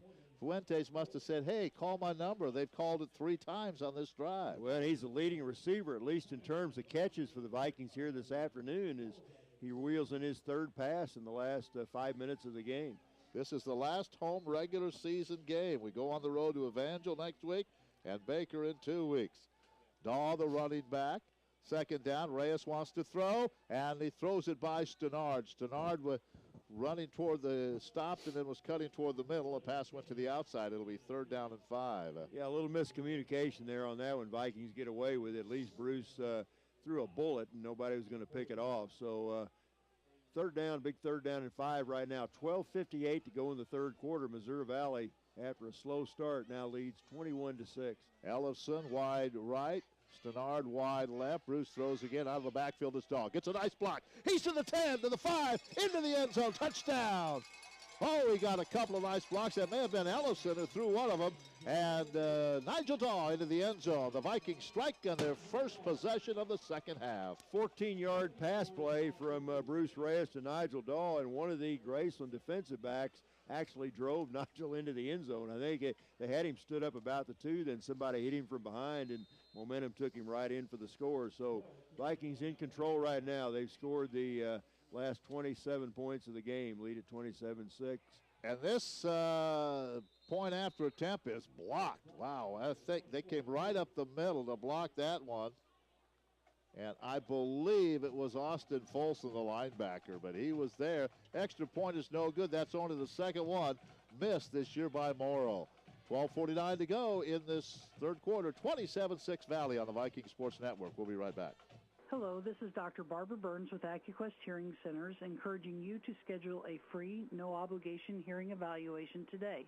Too often I see people putting off hearing evaluations for a variety of reasons. Maybe it's because you have a set of hearing aids sitting in a drawer that didn't work for you. Maybe you think hearing aids are too expensive. Maybe it's because you think people will think less of you. Whatever the reason, let AccuQuest help. We don't just sell hearing aids, we sell satisfaction, like a 30-day trial period, up to 3 years full-service warranty including loss and damage, free in-office repairs, cleanings, and adjustments for the life of the hearing aids, and a free annual diagnostic evaluation. We also offer no interest payment plans, and our hearing aids can be so small they virtually go unnoticed. There simply is no good reason not to let AccuQuest help. You'll recover the life you're missing along with your hearing. Call AccuQuest Hearing Centers in Marshall and Sedalia at 831-5048 or 826-0180. Morrow into the football. He drills this one, and it will be taken at the 5-yard line on the right side. To the 10, to the 15, across the 20, out to about the 26 or 27-yard line goes Marlon Bailey. And that's where the Yellow Jackets will take over for the first time. Again, that drive there evened it out a little bit, Joe, but the first half time of possession, almost 25 to 5 minutes. Yeah, Graceland had the ball. That's unbelievable, and we didn't get any official first half stats, I don't believe. I haven't seen them, but anyway, Keeper Shipley down there to make the stop. But yeah, you're right. It was pretty well dominant by the time of possession. The Yellow Jackets really had it most of the time, but the Vikings still led 21-6 at half. Now it's 27-6. 2 wide receivers left, 1 right for Miles King on first down, and they hand it off to start things off to Bartley, who had a pretty nice first half. And he gets minimal yard, maybe about a half a yard. It'll be second down. Yeah, Ty Phillips in Lowe in the stop, Kobe Lowe on the stop for the Vikings that time. Very short gain, if any, so let's call it second down and still 10. Well, you cannot forget the job this defense did in the first quarter when it was all Graceland. They held them to 2 field goals, 4 times inside the 20-yard line, twice inside the 5, and held them to 2 field goals. And this is a Graceland team that led Benedictine right up to the end last week. Good football team. Now they'll hand this one off. Trying to run to the right side. Vikings chase. Nowhere for Bartley to go. And it'll be third down. Joe, that's something we've seen in years past, and it's evident again this year. You're better off if you're going to run against the Vikings to run up the middle. When you try to string out a play, they're going to be out there. They really pursue. Have great quickness to the outside, and you're right. If you can get a good block, the offensive line, sometimes you can open a hole up the gut, but you're not going to turn the corner on the outside that many times against this defense. Toa Hogan out there along with Michael Barnes, and that secondary have done a nice job today. Kobe Lowe in for the injured Christian Walker, and the man with the pick 6 today, Byron Evans. That's your defensive backfield. On the third down and 12 after the loss of 2. King, now there's all kinds of movement. Vikings crash into the line. Well, you know, now delay a game again. And you talk about Michael Barnes, the only returning defensive starter in the secondary. What a leader he's been for this team this year. Not just a very good player, but I'm sure he's had an impact on Byron Evans and Jonathan Battle and, you know, Kobe Lowe, right on down the line. Some of these youngsters that have played in that secondary. He's a nice young man, too. Third down and about 18 after the delay of game. Second time that's been called on the Yellow Jackets. King in trouble, being chased. He's going to be sacked. Kyerton Kilgore got him. Back at the 15-yard line, a loss of 7. Kilgore now 4.5 sacks on the year as he wrapped him up from that nose guard position. And the Vikes will get the ball, should be in decent field position again. Now, Kilgore showed pretty good speed that time as he tracked King down from behind, dumped him back all the way back at about the 15-yard line. So Graceland's got looks like the wind shifted around a little bit. It was coming out of the south in the first half. Now looks like it's coming out of the north, so kind of north and a little bit out of the east right now. So. Here's Thornton's punt. High, wobbly spiral. Sends Jarrell Davis back to the 25, to the 30. Works the right side, trying to get to the edge. And he didn't get there this time as he's knocked down at the 38-yard line. Good coverage by the Yellow Jackets, led by Cody Peterson. Here's a name we haven't mentioned much, Houston Casita. He's a backup running back, a junior out of Sandy, Utah. He put a monster block on one of the Graceland people that time, knocked him flat on his back and freed Jarrell up for a few more yards. But Vikes get pretty good field position. 1st and 10 at their own 36. They lead at 27-6, exactly 10 minutes to play here in the third quarter. Last home game of the year for the Vikings, last regular season home game anyway. We'll be on the road in Springfield next week and in Baldwin City, Kansas in 2 weeks. First down from the 34-yard line. Hawkins, the running back, right up the middle, gets to the 40. That's a gain. Darius Adams in the game at quarterback for the Vikings right now. Yeah, we've seen that the last few weeks. The freshman out of St. Louis, the 5'11", 210-pound freshman, gets a few series, and he's more of a running quarterback. But, Joe, I say that, and then he threw that beautiful back shoulder touchdown to McDaniel last week at CMU. Looked good. Took the team right down the field the last drive of the game. He stands out of the shotgun at the 35, rolls, and now he's going to try to scramble, and he's hit. Stays on his feet, dives back to the line of scrimmage. I don't know if they'll call it a sack or not.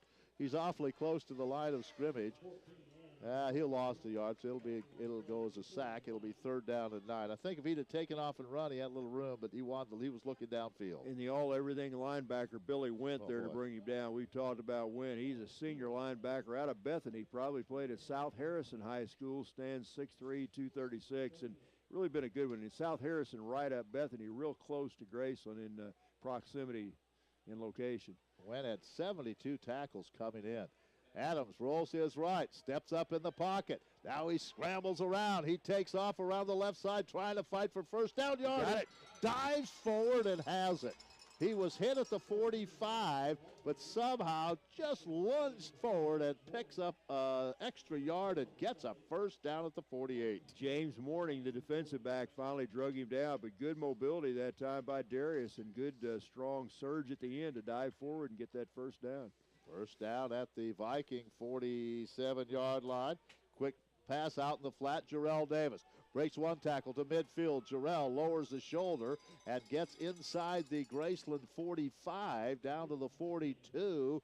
Very close to another first down. You know, that's a play, Kim, when you can get that ball out to Jarrell with some room out in open space. He's usually going to make something out of that. That's a bread and butter play, and the Vikes, normally when they've gone to that play, it's been very successful. Boy, has he been something the last 2 years, especially this his senior year. It is a first down. It was a 10-yard gain. Ball at the 42-yard line. We're down to the 8:03 mark of the third quarter. Vikings in control now, 27-6. Adams out of the shotgun, hands it off. Now he's going to keep it right up the middle. Adams, good run inside the 30, and he gets down to the 28. Faked the handoff that time to Hawkins and kept it right up the gut. Another first down. He looked like a speedy running back at first, and he looked like a fullback when they hit him. Just lowered that head and drove forward and all the way down inside the 30. Another Viking first down, 7:40 to go in the third. See what they liked about this young man. It is first down at the 28-yard line. He is swinging again out to Jarrell out to the left side. Jarrell gets a block. He's to the 20, the 15, to the 10, up the sideline, and into the end zone. Touchdown, Jarrell Davis. And the Vikings are opening this one up, and that young man is having another huge afternoon. Touchdown pass for Darius Adams, his third touchdown pass of the season. I think that's Adams. That's 2 touchdowns in a row. The last 2 drives he's quarterbacked, and that didn't take long. He took the team down very quickly and got that ball again to Jarrell out in space. He goes 28 yards for the score, and Vikings turning it on right now. 33 unanswered points, going for 34, and it looks like it's good. Last extra point was blocked. This one is good as Morrow puts a little more height on it, and it's 34-6. 7:25 to go, third quarter. Valley on a roll now. We're back in a moment.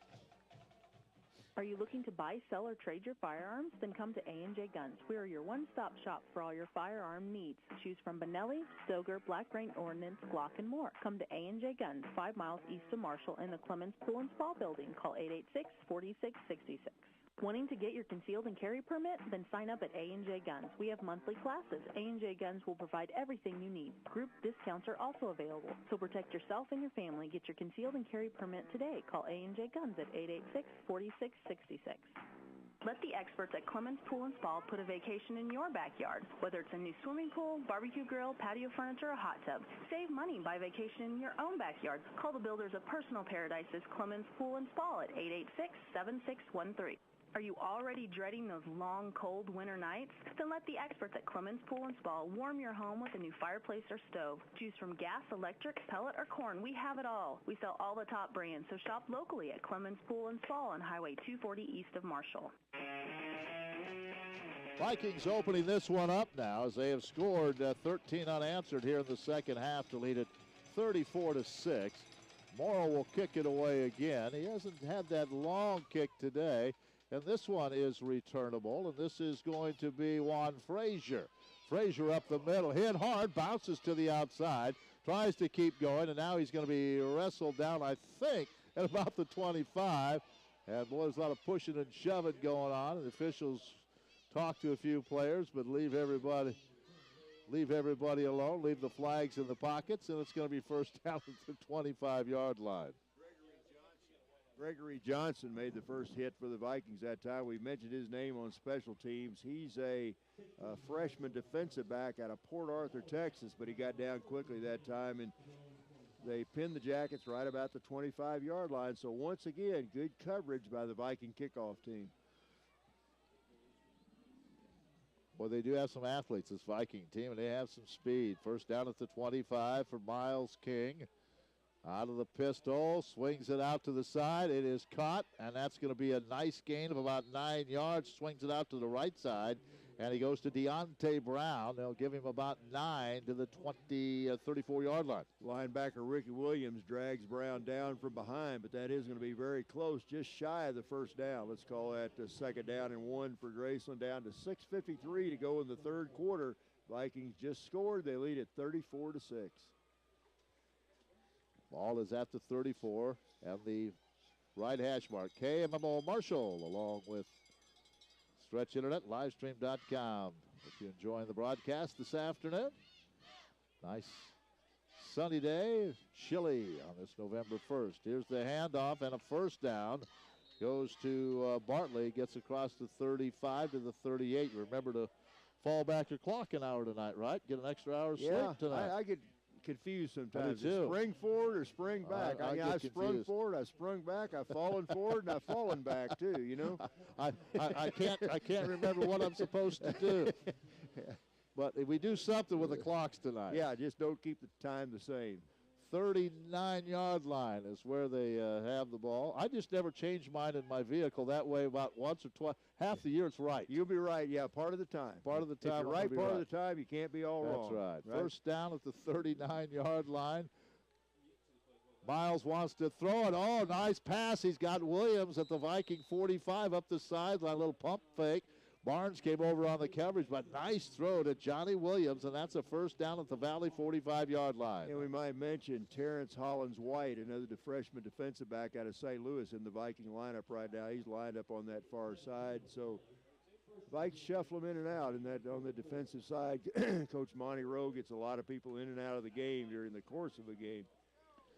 Well, you look at Michael Barnes. He's just like the quarterback out there defensively. Yes, he is. He just kind of hasn't. He's been a starter for 4 years. Really knows this defense and knows where he's supposed to be. Trips to the right side as the Yellow Jackets move in the Viking territory. King pumps once, throws over the middle. He completes this one to Rashawn Brown. That's another first down and a 14-yard gain to the 30-yard line. Rashawn Brown has impressed me today. He's a pretty good receiver. He's a senior. He's a 6 foot, 220-pounder. Hails from Orlando, Florida. He's made quite a few catches, made that one very good catch in the first half. He has 9 touchdowns on the year and would like another one here. Vikes in control 34-6 with 5:14 to go, third quarter. But the Yellow Jackets are on the move here on the second drive of their second half. Out of the pistol. Trips to the right side for King as he takes the snap, backpedals. Quick drop, throws, corner, trying to get it to Rashawn Brown, and he just could not chase that one down. It's incomplete, overthrown by a good 2 or 3 yards. But you're seeing King just taking about maybe a step out of that pistol and getting rid of the ball. He is trying to beat that rush. Yes, he is. You know, Byron was on Brown that time. He's done a pretty good job on the receiver. And, of course, Byron in the first half had that big pick 6 for the second Viking touchdown that gave him a 14-6 lead. Viking defense solid as usual. Not the gaudy numbers they've had the last couple of years, but still giving up just 13.4 points a game. And you see this defense improving each week. Trips again to the right side on second down and 10 after the incompleted pass. Now they'll run the draw play right up the middle. Flag is down, as is Bartley at the 28. Gain of 3, but let's check the penalty flag. Stephen Thayer and Jonathan Battle there to stand Bartley up in the hole. Battle gets off the turf. Michael Barnes always in on the action. 15 tackles for that young man last week. Offensive holding against Graceland, so that's going to back the Jackets up another 10 yards. Move this one all the way back to the 40-yard line. If you're just joining us, you say, well, 34-6. No, first quarter was all Graceland. They were up 6-0 and had chances to score touchdowns. The Viking defense kept them out of the end zone. It could have very easily been 21-28 to nothing early on if they'd have cashed in, but the Viking defense was not going to let that happen. Second down and 20 after the penalty. Ball back at the 40. King waits for the snap. Rush is coming from the left side. They pick it up. Now King in trouble, and he gets away from Brad Wolf, throws it deep into the end zone. It's incomplete. Good job by King. They picked up Williams on the blitz. Then he got away from Wolf, rolled to his left, and threw it into the end zone on the run, and it was incomplete. A couple receivers there, but no one could get to it. Wolf, Williams, and Zach Nunn, all three in that Graceland backfield. Good pass rush that time. King did a good job scrambling and threw it as far as he could, but good coverage for the Vikes. Michael Barnes back there. So this is going to bring up now 3rd down, and they've got an acre and a half to go for a 1st down. That stops the clock with 4:16, 3rd quarter. Got to get down to the 20-yard line. Ball's on the 40. Got to get to the 20 for a 1st down. Again, trips to the right side. Here comes the blitz from the left side. They run the draw play instead and get very close to 1st down yardage with Marlon Bailey right up the middle. Gets to the 24. He'll be about 3 or 4 yards shy of the 1st down. He has to get to the 20. Toa Hogan and Michael Barnes there to make the stop for the Vikings, but this is about the 5th time that Graceland's penetrated down inside the Viking 25-yard line in this game, and they only have 6 points to show for it. Cody Thornton will come in. He'll attempt another field goal. At least they will line up for a field goal. This will be from the 32, so let's make it a 42-yard attempt for the right-footed Cody Thornton. Ball is in the middle of the field between the hash marks. Ball down, kicked by Thornton on the way. Plenty of leg, and this one is good. So a nice 42-yard field goal by Cody Thornton, and the Yellow Jackets get their 3rd field goal of the day. 34-9, 3:25 to go. Kickoff coming up.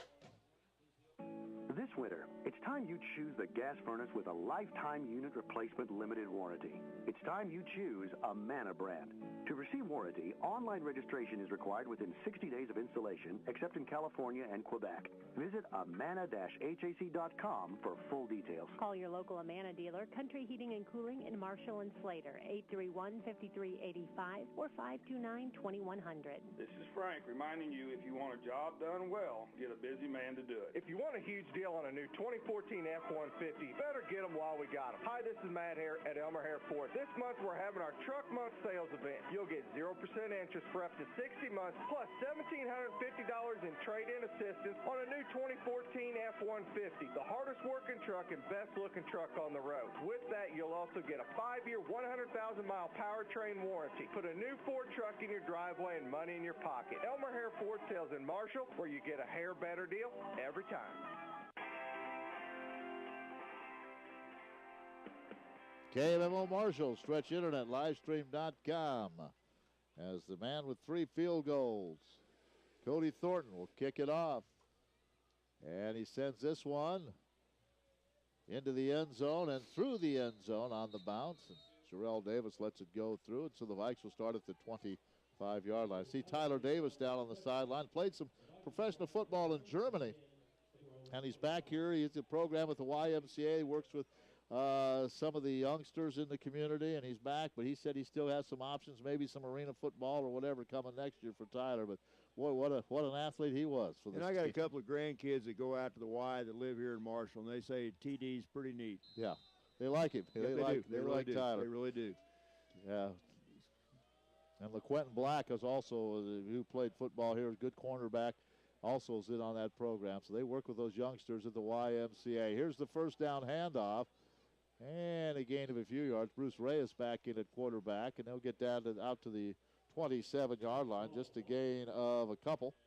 And it'll be 2nd down as Nigel Daw is now the running back. Again, Malachi Daniels not playing today. Gain of about 2 on the play, so it's going to be 2nd down and 8 for the Vikings. 3 minutes to go, 3rd quarter. Vikes up 34-9. Trips to the right side. That's the short side of the field.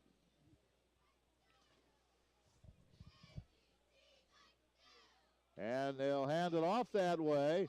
Daw gets a 1st down and steps out the Viking side of the field across the 35 to about the 36 or 37-yard line.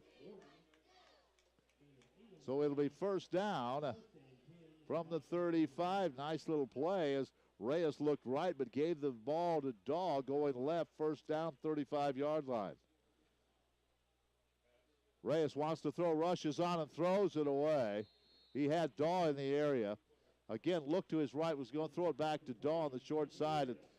The Yellow Jacket defense blew that play up, so wisely he got rid of it and threw it at the feet of Daw. Daw was within 5 yards of that. The pressure was coming from Marcus Zweifel. 2nd and 10 from the 35-yard line.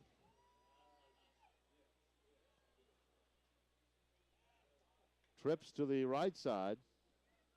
Stannard wide left.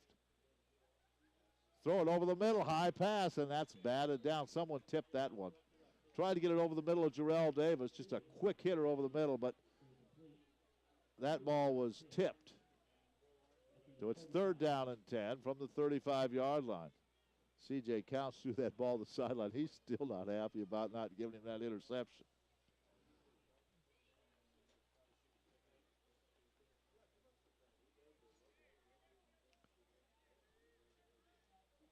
Third down and 10 from the 35. Late third quarter, Valley in control. 34-9. Reyes to throw. Throws wide open over the middle. Stannard makes the catch at midfield. Tries to come to the right side to pick up a few more yards and is pulled down by Tyler Harden, but it is a first down. Nice catch by the freshman out of Florida. First down Vikings. 2:10 to go in the quarter. Vikes keep the possession with that 3rd down conversion. Swing it out to Jarrell Davis. Davis across the 40 and now steps out of bounds inside the 40 at about the 38-yard line. Now a flag is thrown. And we'll see what this one is all about as a quick pass out of the flat to Jarrell Davis. We'll see what that flag was all about. Just had a good friend of mine, Senator David Pierce, who represents this area, came up to say hi, and David does a great job. He's been a very good voice for education down at in the State House and or the State Senate, and it really has done well. A good friend. Good. Wondered where you went. You deserted me for a few minutes. Yeah, I figure with a 34-9 lead, you had things in pretty good shape. Well, now a frustration penalty, and I don't know who they called that on, but it was on one of the Yellow Jackets, and it was well after the play. Jarrell went out of bounds at about the 35. Flag was thrown, and so another big penalty, and now the ball's at the 25-yard line. Vikings trying to stay in a tie for first with a win today in the league. Reyes going to throw a hit, and that ball is a fumble. It's still loose, and the Vikings, fortunately, are going to come away with it. Oh, man. One of the big offensive linemen, I think it looks like recovering that ball for the Vikings was Derek Millhop, I believe. Wow, Mahi had it. Brock Mahi had that ball, and somehow it squirted out, and Millhop dove on it. But you couldn't blame Bruce for that. He was hit from the blind side, and that ball came out. It did, and the Vikes very lucky to get that back. Graceland, in fact, that's one of those balls just kind of laying out there in open space. Somebody could have scooped that and taken that a long way. And a good job by Millhop to fall on the ball. 2nd down at about 18. Yeah, still enough time in this game for a scoop and run that would put them back in. Now the Vikes want a timeout, something they didn't like in that formation. 55 seconds to go in the quarter. 34-9 Valley. We're back in a moment on the Viking Sports Network. If you're 50 or over, it may be time to switch your auto and home insurance. The AARP Auto and Home Insurance Program from the Hartford is now available through the Ashford Agency on Arrow in Marshall. Discover rates, benefits, and service designed for AARP members, plus extra savings when you insure both your auto and home. Call the Ashford Agency in Marshall at 886-8557. That's 886-8557. Or visit marshallhomes.com. Certain policy features not available in all states. Applicants are individually underwritten. Hartford Fire Insurance Company, Hartford, Connecticut. Looking for a great place to watch all the action this football season? Mexico Lindo's the place to go. Outstanding food, superior service, happy hour from 3 to 8 every day, and plenty of TVs to watch your favorite team. View the full menu at MexicoLindoMarshall.com. See why Mexico Lindo is Marshall's favorite Mexican restaurant. Hi, I'm Juan, manager of Mexico Lindo Marshall. I do like to wish Valley Viking good luck in the game. Thank you for supporting our local-owned business.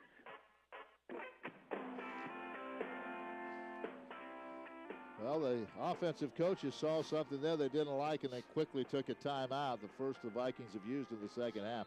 55 seconds to go in the third quarter. 2nd down and long after the fumble and recovery by Millhop.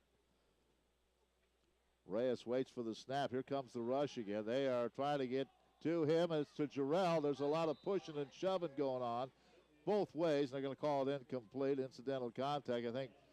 I think Jarrell was pushing against him was Marcus Zweifel, and they just say, let's just play on. It'll be third down. I think Jarrell had maybe taken a step or two to the inside, then the ball was thrown to the outside, tried to kind of shuffle his feet a little bit and kind of got him tangled up. There was a little bit of contact, but I think that was probably a good no call. So it's third down. And the Vikes need to get all the way down to the 15-yard line for first down. Reyes throws it that way over the middle. Stenard makes the catch, bobbled it, and hangs on at the 22. Now another flag is thrown. That was in the secondary, I think. I'm not sure. Ooh, that's a face mask if it is, because Stenard made the catch, bobbled the ball, held on, and that flag came in late, and Stenard is indicating that someone grabbed the face mask. That could have been. That looks like a defensive penalty, but we'll just have to wait and see. How about Darian Stenard? He has dropped some balls this year, Joe, but he made that nice catch for a touchdown last week and looking pretty good out there this afternoon. Darian, very athletic. You know, he's going to be a good receiver, really going to be outstanding. And well, I guess they picked the flag up. I guess so. It's going to be a field goal attempt from Dan Morrow. Ellison holding. A 39-yarder, it looks like. Right in the middle of the field. Let's see if Morrow can put this one through. Low snap. Good job by Ellison to hold. Morrow gets it on the way, and this one is nice good. Kick. Nice kick. Good hold by Ellison. Nice snap. And good job by Morrow to knock it through. So the Vikes get those 3 points back. They're up 37-9, late third quarter, Viking Sports Network. Have you heard about the new GM Education Discount Program? It's simple. At John Rector Motors, all teachers, staff, and employees of any school, college, or university can save now with GM supplier pricing on most new 2014 and 15 Chevy, GMCs, and Buicks. Save with GM supplier pricing on top of all factory rebates and incentives. It's a great time to work for a school. It's a great time to buy, so find new roads at John Rector Motors in Marshall and ask Eddie, Karen, or Aaron how much you can save. This is Raymond Sampson. At this time of year, the number of good field work days become fewer and fewer. Eventually, we run out. That makes it especially important to schedule your fall field work as soon as possible. Remember, you're not just up against the weather. Everyone else is trying to get the same field work done at the same time. Talk with your CCA today and be sure your field work is done as soon as you're ready. Central Missouri Agri-Service, where our success is measured by your success. Vikings come into this game averaging 35.6 points a game, which is first in the league, and they are above that now with 37. Morrow to kick it off again this afternoon. Late third quarter, and here it is. High and very short, and hustling up, grabbing it on the run is Bailey. And Bailey, right up the middle, gets across the 30 to about the 32-yard line. He's been a busy guy today returning those kicks. They'll give him the 31, and that's where Miles King and this club goes to work.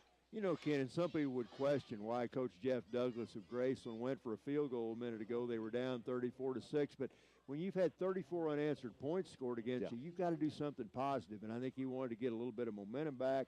If they'd have come away there empty-handed, the team would have been about ready to throw in the towel. So sometimes you take, if you can just get a little bit is better than nothing, and that's what the Jackets settled for. They're not going to win this game more than likely, but just trying to get something positive to happen. Ball at the 31-yard line. I'm impressed with this club and some of the athletes they have. Here's a fake throw to the right, and then they're going to hand the ball off to Bartley, who gets up to about the 34-yard line, Dalil Bartley. And that is the end of the quarter, and the Vikings, led by Michael Barnes, sprint to the other end of Greg Mitchell Field. We'll be back in a minute with quarter number 4. Vikings in control of this one, 37-9. Another school year, classmates, school activities, and homework all require the tools to make the grade. No better way to support students than with their own iLand internet connection. iLand can provide you a connection for the low price of $10 a month for 1 megabyte of speed. You heard right. 1 megabyte speed will only cost you $10 per month. 2 megabytes, $20 per month, and so on. It's simple math that adds up to savings for mom and dad. Find out more at iland.net. Connection type is wireless. Speeds as well as access must be determined via a free on-site survey. Fees and taxes not included in promo pricing. It's been a long day in the field. Harvest season means long hours for farmers. You're tired. After harvest is done, do you really want to clean your tractors, grain carts, and combines? Anyone that's done it knows it's not an easy task. Richardson's Detailing and Mobile Service in Marshall is your answer. Completely self-sufficient when they show up on the job. From electricity to heated water, that's right, heated water, you won't be disappointed. So for all your agriculture mobile power washing needs, call Richardson's Detailing and Mobile Service, 815-7511.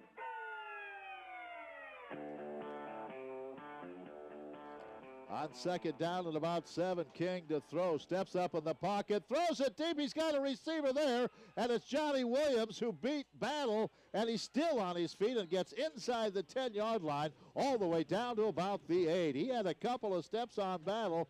Good throw by King, and it's first and goal for the Yellow Jackets inside the 10-yard line. Could we dare ask this Viking defense to turn the Jackets away again? They're going to mark this thing about the 7-yard line, so they've been down there 3 or 4 times and have had to settle for field goals. Let's see if Mo Valley can shuffle them back one more time.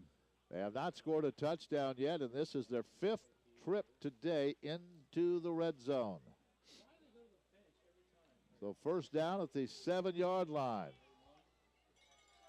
Bartley is the running back behind Miles King, and he didn't like something, so he's going to take a quick timeout. We'll keep it right here and tell you this game is brought to you in part by Comfort Inn, Marshall Station, Community Bank in Marshall, Blackburn, Malta Bend, Waverly, and Sweet Springs, and Marshall Service Company, Richardson's Detailing and Mobile Service, and Lime Cooler Insurance Services, all of Marshall. A busy weekend for Viking sports. The rodeo team completing competition tonight at West Alabama. Women's basketball team played last night, College of the Ozarks, and lost.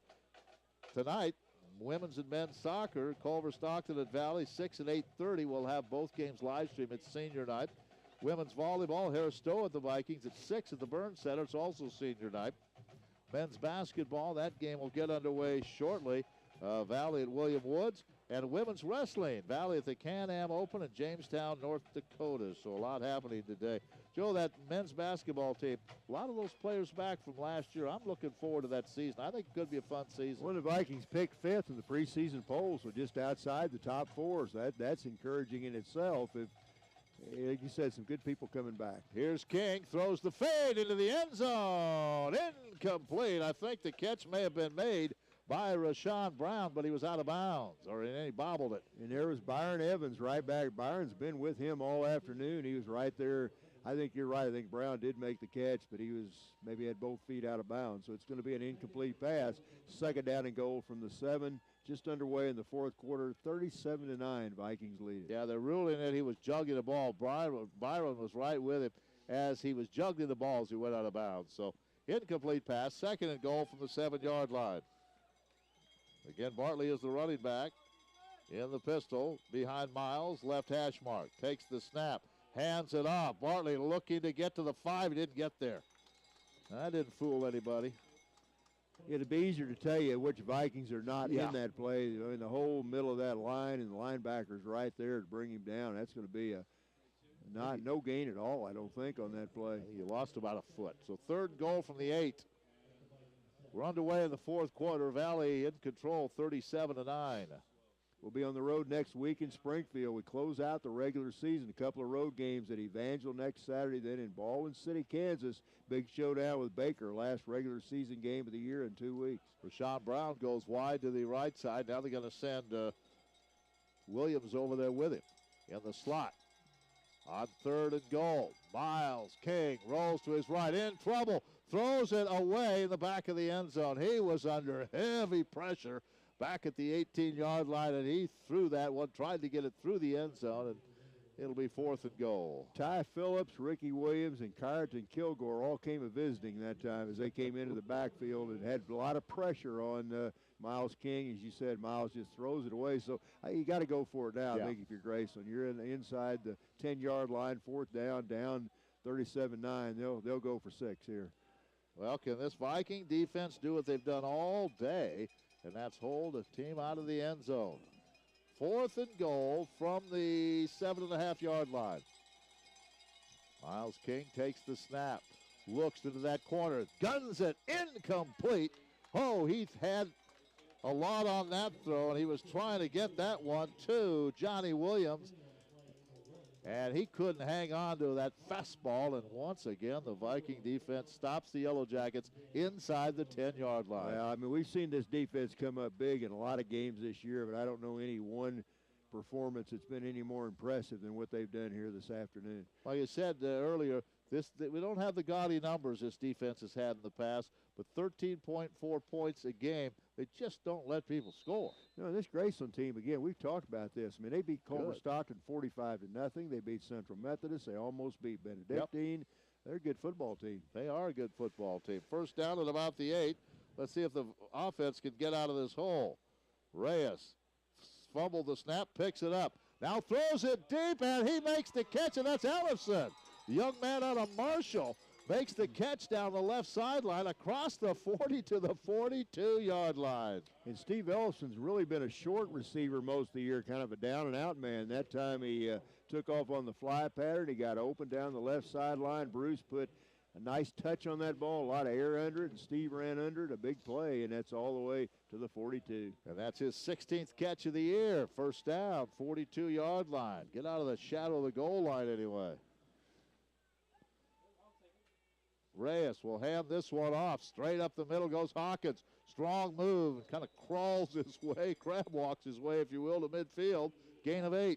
Yeah, a good move that time as Elliott Hawkins showed both speed and drive as he spun and lowered that head and kept rolling. One of the biggest running plays of the day. That's about an 8-yard gain for the big guy. 2nd down and 2 from midfield. Swing a pass out to the side. This one's caught. Nice move by Fuentes. Breaks a tackle. He's inside the 40 to the 35. Stays on his feet. Now they run him out, but not before he gets to the 30-yard line of the Yellow Jackets. Well, what a nice little move he had to pick up another 15 yards. Yeah, this kind of been a coming out party for Ricky Fuentes. That's his 4th catch of the second half, and did a great job of running after the catch. That time takes it all the way down to the 31-yard line. Vikes knocking at the door again. 1st down in Graceland territory. Back to throw Reyes. Pocket holds, throws it deep, and it is intercepted at the 2-yard line. He was trying to go to Mikhail Johnson. Both the defender and receiver are down. The interception by Austin Fulton. Yeah, that was a nice play by Folsom. That ball looked like it was going to be a touchdown, and Folsom closed fast and made the interception. He's on his feet, but Mikhail Johnson still lying in the end zone. One of the trainers comes out to take a look at him.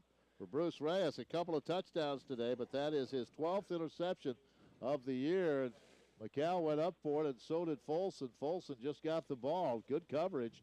And the ball's at the 3-yard line where it'll be 1st down, but they'll attend to the injured player here. Let's hope he just got the wind knocked out of him. Let's take a quick break. Now, we'll keep it right here for this injury timeout and tell you that this game brought to you in part by Geyer Chemical and Geyer Gas Houstonia, Bodecker Construction Malta Bend, Joanne's Restaurant in Marshall, and Missouri Valley College. Well, they're still looking at McCall. Good throw there. I mean, he had a lot on it, but just Folsom, you have to give you some credit. He stepped in front of McCall, went up, made a nice catch down at the 3-yard line. Yeah, that was not a bad pass. Bruce threw that ball, a pretty good route by McCall, but Folsom wanted that ball pretty badly. Kind of got inside of McCall and went up and made the grab. And again, we talk about Folsom. He's a senior, an outside linebacker out of Olathe, Kansas, but still Valley training staff still tending to McCall Johnson down in the end zone. He's been a pretty good receiver for us. He had that big play that got the offense ignited in the first half, a 55-yard pass play that set up the first touchdown, and he's going to come off. He's a couple of players and coaches helping McCall up there. Looks like he's got his right leg kind of Yeah. up in the air. Hope that's not a knee or an ankle. Yeah, he is really protecting that right leg, not putting any pressure on it at all. So we won't speculate on that, but that's probably the end of the day, at least for Mikael Johnson. This time of year, Joe, you get those bumps and bruises, you get some people injured, you have to play through all that. Yeah. Yeah, Mikael's been a good receiver for the Vikes this year. He's a junior out of St. Louis, and they're going to take him to the sideline and tend to that either knee or ankle. All right, after the interception by Folsom, here come the Yellow Jackets, and they want to keep the ball on the ground, getting to the 5-yard line as Bartley, and that's about it. For Folsom, by the way, that was his 3rd interception of the year. Steve Thayer there to make the stop, a good aggressive tackle for the Vikings that time. Or I'm sorry, it was Steve Thayer. I didn't know it was Steve or Gregory Johnson, but that is Stephen Thayer. 37-9, Vikings with a lead. We're in the 4th quarter, 11 and a half minutes to go. 2nd and 8 coming up for the Yellow Jackets.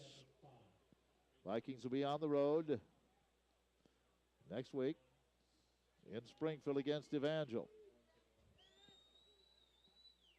2nd down, out of the pistol. They'll keep it on the ground. Boy, I thought the Vikings were going to have Bartley for no gain. He avoided a tackle in the backfield and gets out to the 10-yard line. It'll be 3rd down and about 4. Well, the Viking staff, training staff, tending to that right leg of Mikael Johnson. Mikael lying on his back on one of the training tables down there. Looks like he's in quite a bit of pain right now. And they are working that knee area, and you don't like to see that, working that knee area there. So hopefully it won't be anything serious, but you just don't know. 3rd down and 4 for the Yellow Jackets. Deep in their own end. They have the ball at the 10-yard line. Miles King into this game, 17 touchdowns, just 3 interceptions, threw a pick 6. Ooh. This is a nice play, and over the middle, Johnny Williams. Williams racing up the right sideline and gets all the way out to the 37. Well, he came from the left side across the middle. Pass hit him right in stride, and he got all the way to the 37-yard line. 1st down, Yellow Jackets. I think that was a little crossing pattern. It looked like 2 Graceland receivers ran pretty close together and got a little space as they crisscrossed in there, and Williams caught it and took it right down that right side, like say, for a good gain. And it's a 1st and 10 for the Jackets all the way out to the 37. Yeah, running a crossing pattern. Juan Frazier was the other receiver. So it is going to be 1st down at the 37-yard line. Back to throw is King. Now he's in trouble, and he's going to be sacked back at the 29. He tried to step up in the pocket and ran right into. Is that Muyad? Is that Muyad Maxwell? Or? And I think Muyad got him, but he started to step up, and Hale was the one who got him. Mikael Johnson is walking down below us, Joe, and that is a great sign. Yeah, I'm glad to see that. Yeah, he doesn't look like it's anything really serious. Good. So, yeah, he's a big playmaker. We don't need to lose. Like you said, Hale and Maxwell on that stop. So it is 2nd down after the sack. Ball is all the way back at the 31. That's where they mark forward progress. King will take the snap.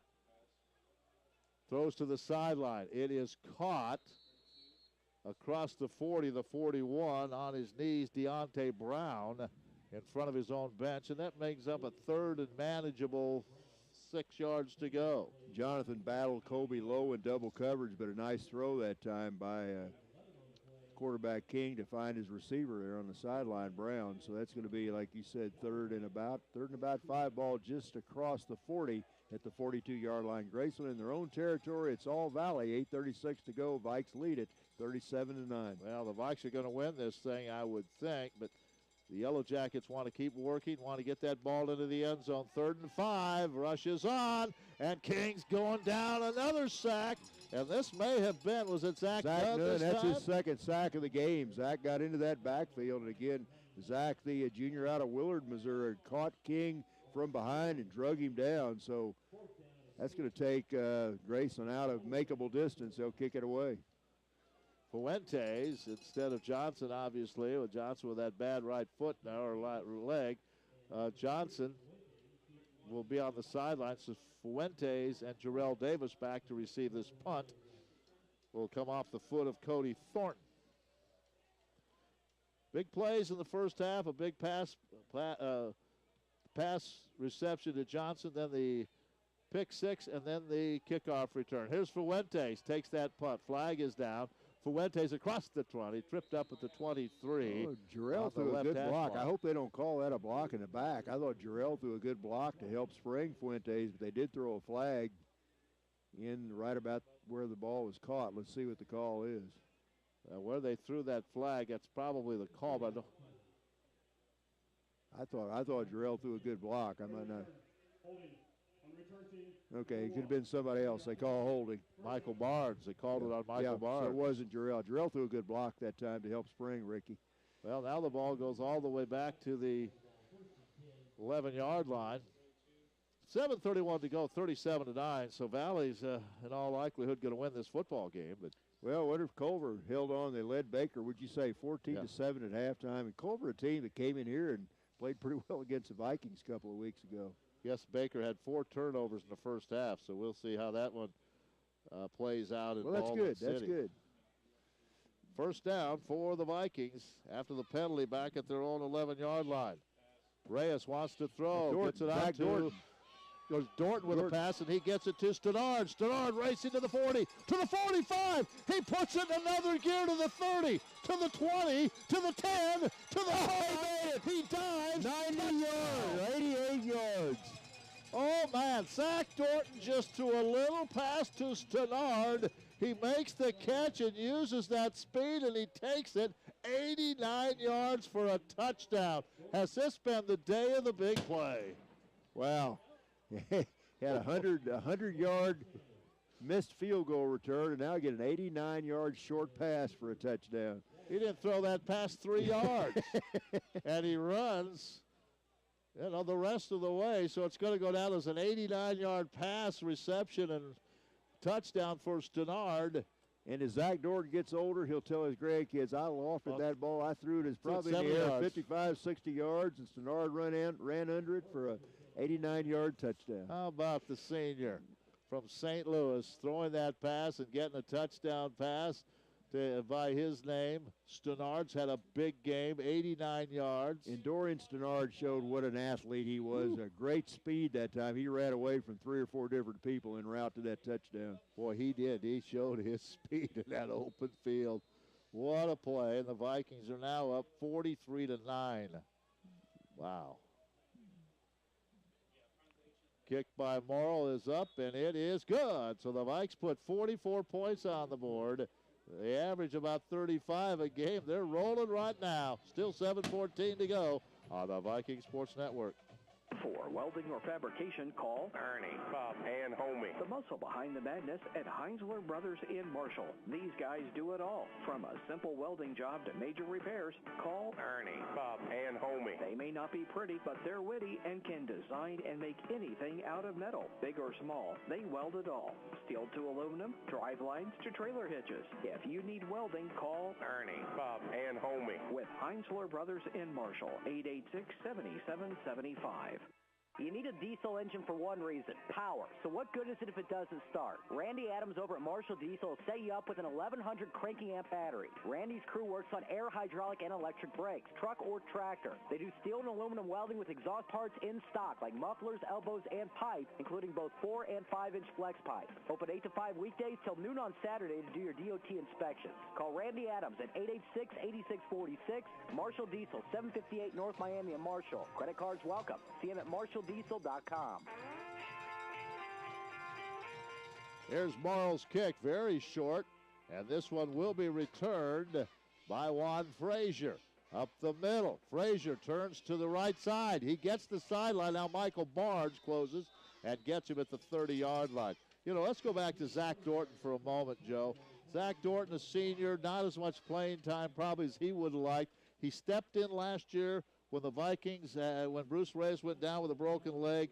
Dorton stepped in, led the team to a playoff win right here against Northwest Iowa, and a pretty good performance against Carroll. And now today on senior day, he throws the pass. And I don't care if he threw it 4 yards. He gets credit for a touchdown pass. Yeah, he does. Zach's a good kid and a good young man and really carried the Vikes through the playoffs last year. He's the third quarterback today to throw a touchdown pass. Adams threw one, and Reyes has thrown 2, I believe. Well, it's first down at the 30-yard line. Vikings over the 40-point mark again today. And King back to throw. He's had a little shovel pass. Good pass and a good move by Bailey as he gets across the 35 all the way out back to close to midfield when they finally bring him down. Good job by Bailey. Good job of improvising that time by King. He really had nothing to do and rolled out and found a little bit of room and then flipped it to Bailey, and Bailey did the rest, gets it almost to midfield, and we're down to just under 7 minutes to go in the game. Missouri Valley going to win this one. They're going to go to what I believe was it 6-1 in conference? 6-1 in league play, yeah. As they lead 44-9. 6-1 in league play, 6-2 overall with 2 to go. Ball at the 48, first down. King waits the snap. They'll hand this one off, and this time Bailey is thrown rather rudely to the turf. That was Houston Casita. He's the guy that made that big block on a kick earlier, and boy, he really came in and made a nice open field tackle on Bailey that time. You have a lot of different people in there for the Vikings now. I see Danny Hyman, the linebacker. He is one of the Danny Hyman is out there. They list Casita as a running back in the program, and now he's playing, looks like a linebacker position. He may be one of those, who was it last year that was a running back and switched the defense? Well, Rafi McLean did that. Yeah, Rafi did that and turned out to be a pretty good linebacker. Second down and 11 from the 48-yard line. King backpedals, rushes on. They had him for a moment. Wolf let him get away. Now he throws it to the sideline, and it's incomplete as Rashawn Brown was trying to keep the foot in bounds and let the ball go through his hands on the sideline. It would have been a first down at the 27-yard line of the Vikings, but as it is, it's third down. Brad Wolf had those hands on the quarterback. He just couldn't hang on. And Miles King's probably saying, I'm tired of these guys chasing me around the backfield. Let's play somebody else. They have been on him all afternoon. Nunn has a couple of sacks. Ty Phillips has been back there. Kilgore, Maxwell, Wolf. We've talked about them all. Third and 11. 5:38 to go. Back to throw. Rush again. Throws to the sideline. And this time Johnny Williams can't come up with it. He right in the numbers. Would have been a first down, an 11-yard gain, but popped right off that 15 on the chest and out of bounds. It'll be fourth down. Yeah, it looks like Grayson's going to kick it away now. We're down to the 5:33 mark, and Thornton's going to come in and kick it away. It looks like Jarrell and Ricky Fuente is going to drop deep once again for the Vikings. Well, how about let's see if Jarrell can one more and assure himself of that special teams player of the week again. And look at Bruce Reyes. Bruce has quite a fan club down on the sideline. He's got about family down there. 8 to 10 youngsters standing around. He'd give them a lecture about something. Oh, the punt is blocked. The Vikings finally get one this year. As that punt was blocked. Steve Thayer, I think, but I'm not sure. It is Thayer. Number, is it 39. 39. Steve Thayer got it. I think that was Steve. We might want to check it and be sure. Came right up the middle. The Vikings have been close, and now they get one as Thayer with a block. And the Vikings have it deep in Graceland territory again. We've been saying for about 5 weeks now the Vikings sooner or later are going to block a punt. They've gotten close many, many times and did get a roughing the kicker or a running into the kicker call earlier in the game. But, boy, that time Thayer came up the gut, knocked it down cleanly, and so good to see. New running back into the ball game, like Martin Washington is in there. Dorton is in at quarterback. Fuentes stays in the ball game. Washington, a junior out of Houston, Texas. Fuentes goes in motion. They hand it to Washington right up the middle. Good run. Gets to the 30-yard line. Picks up about 3. It'll be second down. Clock continues to move. Checking in for Paul Tross' team now. Jalen Richmond, a wide receiver. He's a freshman. Fairchild will leave, the blocking back. 5 minutes to go. Siobhan Richardson in the lineup at wide receiver. I think maybe you mentioned him a minute ago. Well, the Vikes get a lot of people into the game here on their final regular season home game. Eddie Fontes in that offensive line. Connor Murphy in there at an offensive line position for the Vikings. Try to read some of these names for you. Second down and 7 from the 30-yard line after the blocked punt by Thayer. Here again, right up the middle. And they'll say forward progress, I think the 26-yard line for Washington. And Billy Went kind of throws Washington to the ground. That's probably a frustration tackle as much as anything. Billy Went, a very good linebacker for this Graceland team. Out of Bethany, Missouri, close to Lamoni. Third down at about 3.5. The Vikes have to get to the 23 to pick up a first down. 4:11 to go. There's really no hurry now. Yeah, they don't, Coach Paul Tross not going to run the score up on anybody. He's going to be letting a lot of kids play, probably going to play it fairly close to the vest right now. Third down at about 3. Now Thornton wants to throw. Boy, here comes the rush, and he flips it toward Washington. It'll go as an incomplete pass as they were coming after him, and leading the charge was Kenny Newman. Probably going to try a field goal right now. This will be a long one for Dan Morrow, but this will be good practice. Yep. Dan will have to really bang one to get it through from here. Yeah, you say, why would you do this when you're up by this many points? But Vikings are thinking, in the next couple of weeks against Evangel and Baker, and if they would happen to make the playoffs, these field goals come in. We've seen that in the past. Oh, yeah, and this is going to be about a 43-yard attempt right here. Ellison holds. Dan's got the leg to do this. Burgos, the snapper, Joaquin Burgos, another senior. Good snap. Here's the kick. He's got plenty of leg on this thing, and it is good. All right, good job, Dan. Dan Morrow with the kick, and it's now 47-9. We'll be right back on the Viking Sports Network. We are Missouri Farm Bureau Insurance, and we're for the people of Missouri. We're for kayakers, car dealers, grocery baggers, and mail carriers. We're for teachers, preachers, students, and singers. Armed service members, you bet we're for you. We're for people who shake your hand and say hello, not because they know you, but because they don't. We're for brewmasters, stockbrokers, beauty queens, and truck drivers. And don't worry, we're still for farmers too. Whatever you do, if you're a Missourian, we're for you. I'm Jamie Goro, your Missouri Farm Bureau agent, and if you're in Saline County, I've got you covered. When you're in Sedalia, try our homespun menu and great food at Dukes and Boots. Good prices, good food, and good service at Dukes and Boots. From our giant tenderloin to our $7.99 steak dinner, our deep-fried homemade pickles, or our deep-fried Better late Oreos. than never. And daily lunch specials starting at 11 a.m. It's Dukes and Boots in the Big Red Barn across from Menards on West Highway 50 in Sedalia. Find us on Facebook or dukesandboots.net. Nice field goal by Dan Morrow to make it 47-9. Well, I think what's encouraging in the last 2 weeks, the Vikings have outscored two good teams, 88-19. Yeah. Yes, they have, and really dominated second halves in both games. Here's Morrow's kick. And again, this is going to be returned, I think, by Frazier. Now he decides against it this time. So he'll take a knee, and the touchback will bring the ball back to the 25-yard line. KMMO Marshall, Stretch Internet, livestream.com. Glad to have you with us, you folks on Livestream. We'll be right back at 6. Both soccer teams have their senior nights this evening as well. And then I'll remember to turn my clock one way or the other. I'll either be late or early tomorrow. I'm not sure which one yet, but I'll figure it out. We fall back, Chaz Matty tells me. We have to rely on Matty back there. But Chaz, we've also sprung back many times. Sprung back, fallen forward. Yeah, that's right. Stumbled forward. That's right. King throws to the sideline. He's got Rashawn Brown there for a first down, and he gets it all the way out to the 45-yard line.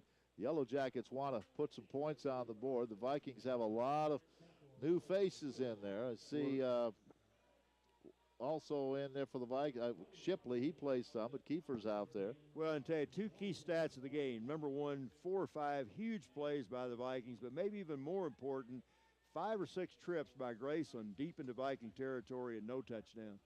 Delmico Jordan's out there. He's a mass comm student. I want to make sure I mention number 31, Delmico. On the running play, nothing that's there. Casita. Is that Casita right there? Wow. Bailey was wrapped up, and I think that was Casita. Houston Casita again, the junior out of Sandy, Utah.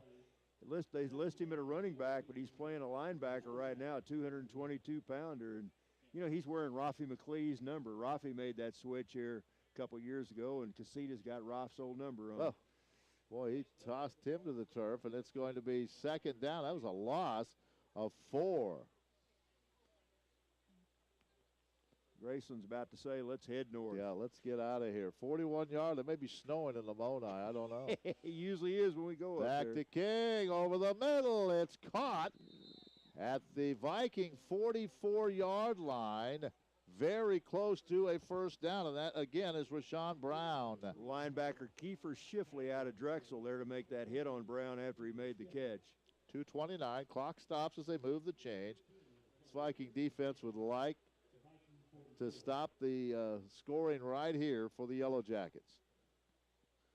Well, I think I'm going to head down toward the sideline. All right, partner. We'll see you. I'll see you shortly. We'll see you down there. Visit with Paul Trott. Ball at the 44-yard line. Off we go to Springfield next week. King back to throw. Again, swings it to the sideline. Again, nice catch. Lowe makes the tackle. And that'll be a gain of about 8. Kept the receiver, Brown, in bounds. So clock moving. The ball at the 36. They have to get to the 29. Or excuse me, get to the 34 for a first down. Now they move the ball to the 30. That was right, back at the 36-yard line. 134 and counting. Play clock down to 12. Vikes are going to win this one and remain in a tie for first with either one or two teams, we think. Mid-America was having a pretty easy time of it at Peru. Second down. Clock is stopped.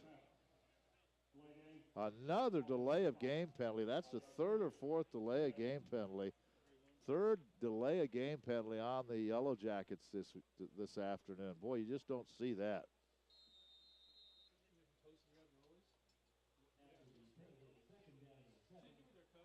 Ball's at the 41-yard line.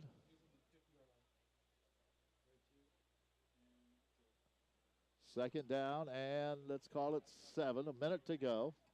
Now the clock is moving again. King back to throw. Pocket holds, throws it deep, and it is caught. What a catch. Well, you can see Rashawn Brown is a heck of a receiver. Man, he went up, made that catch. A couple of defenders there, and he made the catch at the 4. So for the sixth time today, the Yellow Jackets are inside the Viking 10-yard line. Can they do something with it? They have not been able to cross the goal line yet. 3 field goals. First and goal at the 4-yard line. Miles King will take the snap. He rolls to his right, looks back to the left, now throws it over the middle. Oh, what a catch for the touchdown. Oh, Rashawn Brown went up, one hand, pulls it in for 6. Or they're going to say he didn't have it. I thought he caught the ball, but apparently not. All right, he was out of bounds. What a grab, though, by Rashawn Brown. He went up with one hand and pulled it down. But as he made the catch, that left foot was on the back line. So no touchdown. It'll be second and goal, and he's still down. Boy, the crowd here, did he have some hops when he got up to get that one? Pulled it down, but that left foot, as you can see, was on the white in the back of the end zone, just under the goalposts. They're working on him. 16 seconds to go. Let's take a quick 30-second break. We're coming right back to Greg Mitchell. Vikings in control of this one, 47-9. We'll be right back. When you need glass and a job done right, you need Central Missouri Glass in Boonville. Servicing the area for the past 14 years. At least we don't have Central 20 minutes Missouri between Glass games. is a leading commercial glass installer in the area. Whether it's a small job or a large-scale project, Central Missouri Glass can get the job done. This full-service company can provide all your automotive, commercial, farm, and residential glass needs. Check out the Mathewson Center on the Missouri Valley campus and see Central Missouri Glass's work firsthand. Call today, 882-7171. Go Vikings! Well, Rashawn Brown is coming off on his own power. Boy, what a catch. It won't count. It's second and goal now. We're down to the last few seconds. Well, Brown's. That wasn't Rashawn that was down, but it is going to be so Brown's still in there. The player who was injured on that play was Kenneth Green. Will be second down and goal from the 4-yard line. King throws. He tries to get it to Brown. It's caught again. He's out of, touchdown. I thought maybe he was out, but they're going to give Rashawn Brown the touchdown. So the Vikings cannot keep the Yellow Jackets off the board late in this game. We're down to 9 seconds to go. It is now 47-15. So Rashawn Brown gets his 10th touchdown catch of the season. Good job in that corner. Little push off that receivers always do, working against Lowe, and he got that right foot down in the end zone. So the extra point attempt coming here. I know Monty Rose said, boy, we didn't want to get him in the end zone, but the Yellow Jackets get the extra point with 9 seconds to go, and it's 47-15, 47-16 after the extra point. We'll be back with the kickoff in 30 seconds. Is the place to go for your painting. They're family owned and operated and offer powder coating. Powder coating is environmentally friendly, not to mention energy and material efficient. It has fewer appearance differences between horizontally coated surfaces and vertically coated. Plus, powder coatings are solvent-free. See Sure Coat in Sedalia, 1505 North Ohio, or give them a call at 660-827-6666.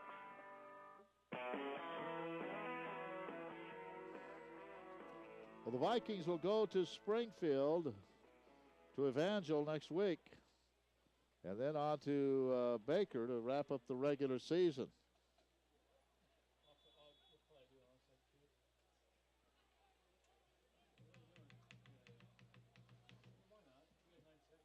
The Yellow Jackets come out.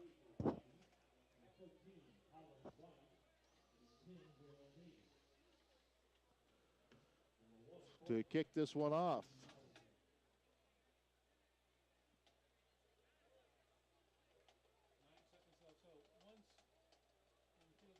As once again to kick it off will be Cody Thornton. Let's see if they're going to work on their onside kick. It won't really matter, but they may want to work on it for something later. It's 47-15. They missed that extra point. They didn't put it on the board. It's 47-15. I really wasn't paying that close attention. So Thornton will just kick it, roll it along the turf, and it is picked up by Thayer. Thayer tries to get to the corner. He's going to be wrapped up there at the 34-yard line, and that with 1 second to go will just about do it. So the Vikes are going to win at 47-15 and have a good senior day and head the road for the last 2 games of the regular season. I guess you can really thank the defense for the start they had in this game today, because Graceland had all the momentum, had the ball in Viking territory 3 times in the first quarter, and came away with 2 field goals. Had it 4 times in the first quarter and a half. Now the Vikes go into that victory formation. They'll take 1 snap, and this game will be history, and there it is. 47-15. All 3 quarterbacks threw touchdown passes today as well. 47-15. Vikings win it on Senior Day. We'll start the postgame in 1 minute on the Viking Sports Network. One of Marshall's oldest restaurants has a whole new look and an expanded menu. The new owners hope you'll stop by Joanne's Drive-In and give them a try. Open 4 a.m. to 7 p.m., 6 days a week. They offer breakfast anytime and now have deep fryers. Everything on the menu is fresh and bought right here in Marshall. Now that helps us all. Come try the all-new Joanne's on Court Street in Marshall. Stop in or call in your order, 886-7771. Come taste what our Nana and Papa make at Joanne's in Marshall. Identity theft is costing Americans $21 billion a year. Now you can do something more to protect your identity. Hi, I'm Art Haynes for Wood & Houston Bank, serving your community for 140 years. Wood & Houston's new Smart Secure checking account offers identity theft protection like no other. And for a limited time, you can receive a free Tervis tumbler, a $25 value when you open up any Smart checking accounts. Don't delay. Stop by any one of our convenient locations to learn more. Fees may apply. Wooden Houston Bank, member FDIC. Well, the Vikings win it today by the score of 47-15. And early on, if you were with us, it was pretty exciting as Graceland took advantage of Viking mistakes. And they had a 6-0 lead, and it could have been much worse. But the Viking defense kept the Yellow Jackets out of the end zone until the last 9 seconds of the ball game. 4 times in the first quarter and first few minutes of the second quarter, the Yellow Jackets had the ball inside the Viking 20-yard line, twice inside the 5, once at the 2-yard line. And Valley kept them out of the end zone, made them settle for a couple of field goals, and then the Viking offense woke up, and big game again by Jarrell Davis, a pick 6 by Byron Evans, and the Vikings went on to win it today, 47-15. Let's take a break. When we come back in a minute, we'll hopefully send it down to Joe All, and we'll have some comments from the coach. That's coming up in a minute on the Viking Sports Network. At Coleman Collision in Marshall, they know you have a choice when it comes to... Well, they never put that point up. Did they not count it? That's what I wondered. I thought it was good. Coleman Collision and Bucky will take care of the rest. Whether you need repairs, spray work, or paint, the work has a lifetime warranty, and you'll get your vehicle back as quickly as possible. If you need a reference, just ask your neighbor. And if your vehicle needs a little fixing, see Coleman Collision on South Odell. This is Bucky, making attorneys invisible since 2003. Call me at 886-4141. Missouri Valley College.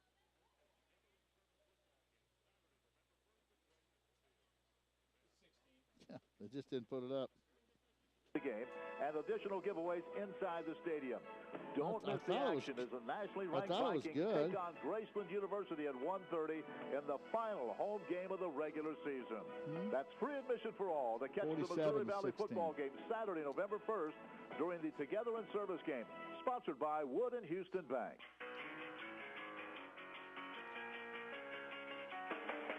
Well, they did add that extra point. They just forgot to put it on the board. I thought it was good. So 47-16 if you really want the final score today. Vikings, though, used big plays in that first half and some great defense to keep the Yellow Jackets out of the end zone. Again, it was 6-0. Vikings got the ball. They had a big pass play to Mikkel Johnson, went in to score on Elliot Hawkins' 1-yard run to take the lead. And then they had an interception return for a touchdown by Byron Evans. That made the score 14-6. Late in the half, with just seconds to go, about a half a minute or so to go, the Yellow Jackets decided to try a 62-yard field goal by Cody Thornton. The ball went into the end zone, but went wide to the right. Jarrell Davis grabbed it, came out of the end zone, found it, some blocks up the right side, and took it 100-plus yards. It'll be officially a 100-yard return. And the Vikes had a 21-6 lead. Vikings scored a couple times early in the second half, and they were on their way to a 47-15 victory. Another big play in this game was a Zach Dorton pass to freshman wide receiver Dorian Stannard. Pass went about 3 yards. Stannard ran about 84. It'll go as an 89-yard pass and catch. Big plays like that all day. Just to give you an idea how the game had changed, in the first half, Graceland had the ball about 25 minutes to 5 minutes for the Vikings. Vikings only had 80 yards of offense in the first half to 200 and some for Graceland. But it's if you can get across that goal line, and you have to give the Viking defense a lot of credit as they kept the Yellow Jackets out of that end zone until the last 15 seconds of this game. So, Vikings win again. They remain at least in a tie for first as they head to Evangel in Springfield next Saturday and then wrap up the regular season at Baker 2 weeks from today. But this is it as far as the home part of the regular season. Let's head down to Joe All. Okay, Ken chatting now with Valley head coach Paul Troth. And, Coach, a nice 47-15 win over a good Graceland game. And Graceland team, I think maybe the big story in the game, they drive down in the first quarter, first half, deep in your territory 4 different times and only come away with 2 field goals.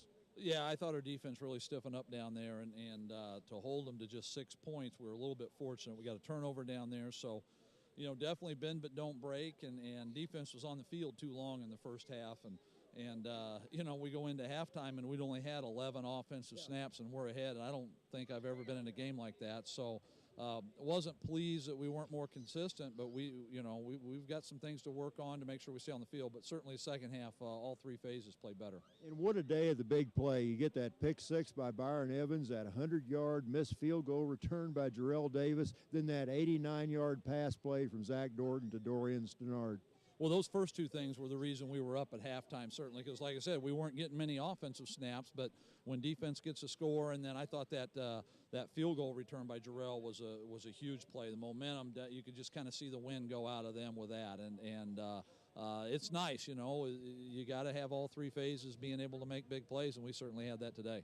Coach, I thought one thing was very nice. Aiden Wright, a youngster here in Marshall, he's a Little League football player, has some significant health issues right now. I saw you spending some time with him and his family on the sideline before the game, and I thought that was very impressive. Well, he's just a great kid. It was kind of fun to talk to him, and his team won the championship down in Sedalia this morning. So he was down there for the first half, and they had a lead, and he came up to spend some time with us. So we were happy that he was able to make it, and what a great little kid, and we wish him the best. Okay, 2 regular season games left, both on the road. Next week we go to Evangel, and 2 weeks play Baker. I know all you're thinking about right now is that Evangel game next Saturday. Well, that's the only one we have. It's like I told the team is we've got one game next week, so we got to prepare for it, and we'll deal with what comes after that, once we get through that. But right now, everything will get turned to Evangel and our preparation for them. Coach, good job today, and we'll see you next week in Springfield. All right, thanks, Joe. All right, thank you, Joe. Thank you, Coach. Again, the final 47-16 is the final score. The Vikings win it. That'll do it for Joe All. I'm Ken Cuiava. Hey, hope to see you with us in Springfield. If not, be listening to KMMO and Stretch Internet next Saturday as the Vikings take on the Crusaders. We'll be on the air next Saturday afternoon. For Joe All, I'm Ken Cuiava. So long from Greg Mitchell Field, and you folks on live stream. We have soccer coming up in just a bit. It's senior night for both soccer teams as well. But for football, that's it. 47-16, Vikings with a win. So long from Missouri Valley. Missouri Valley College football on KMMO.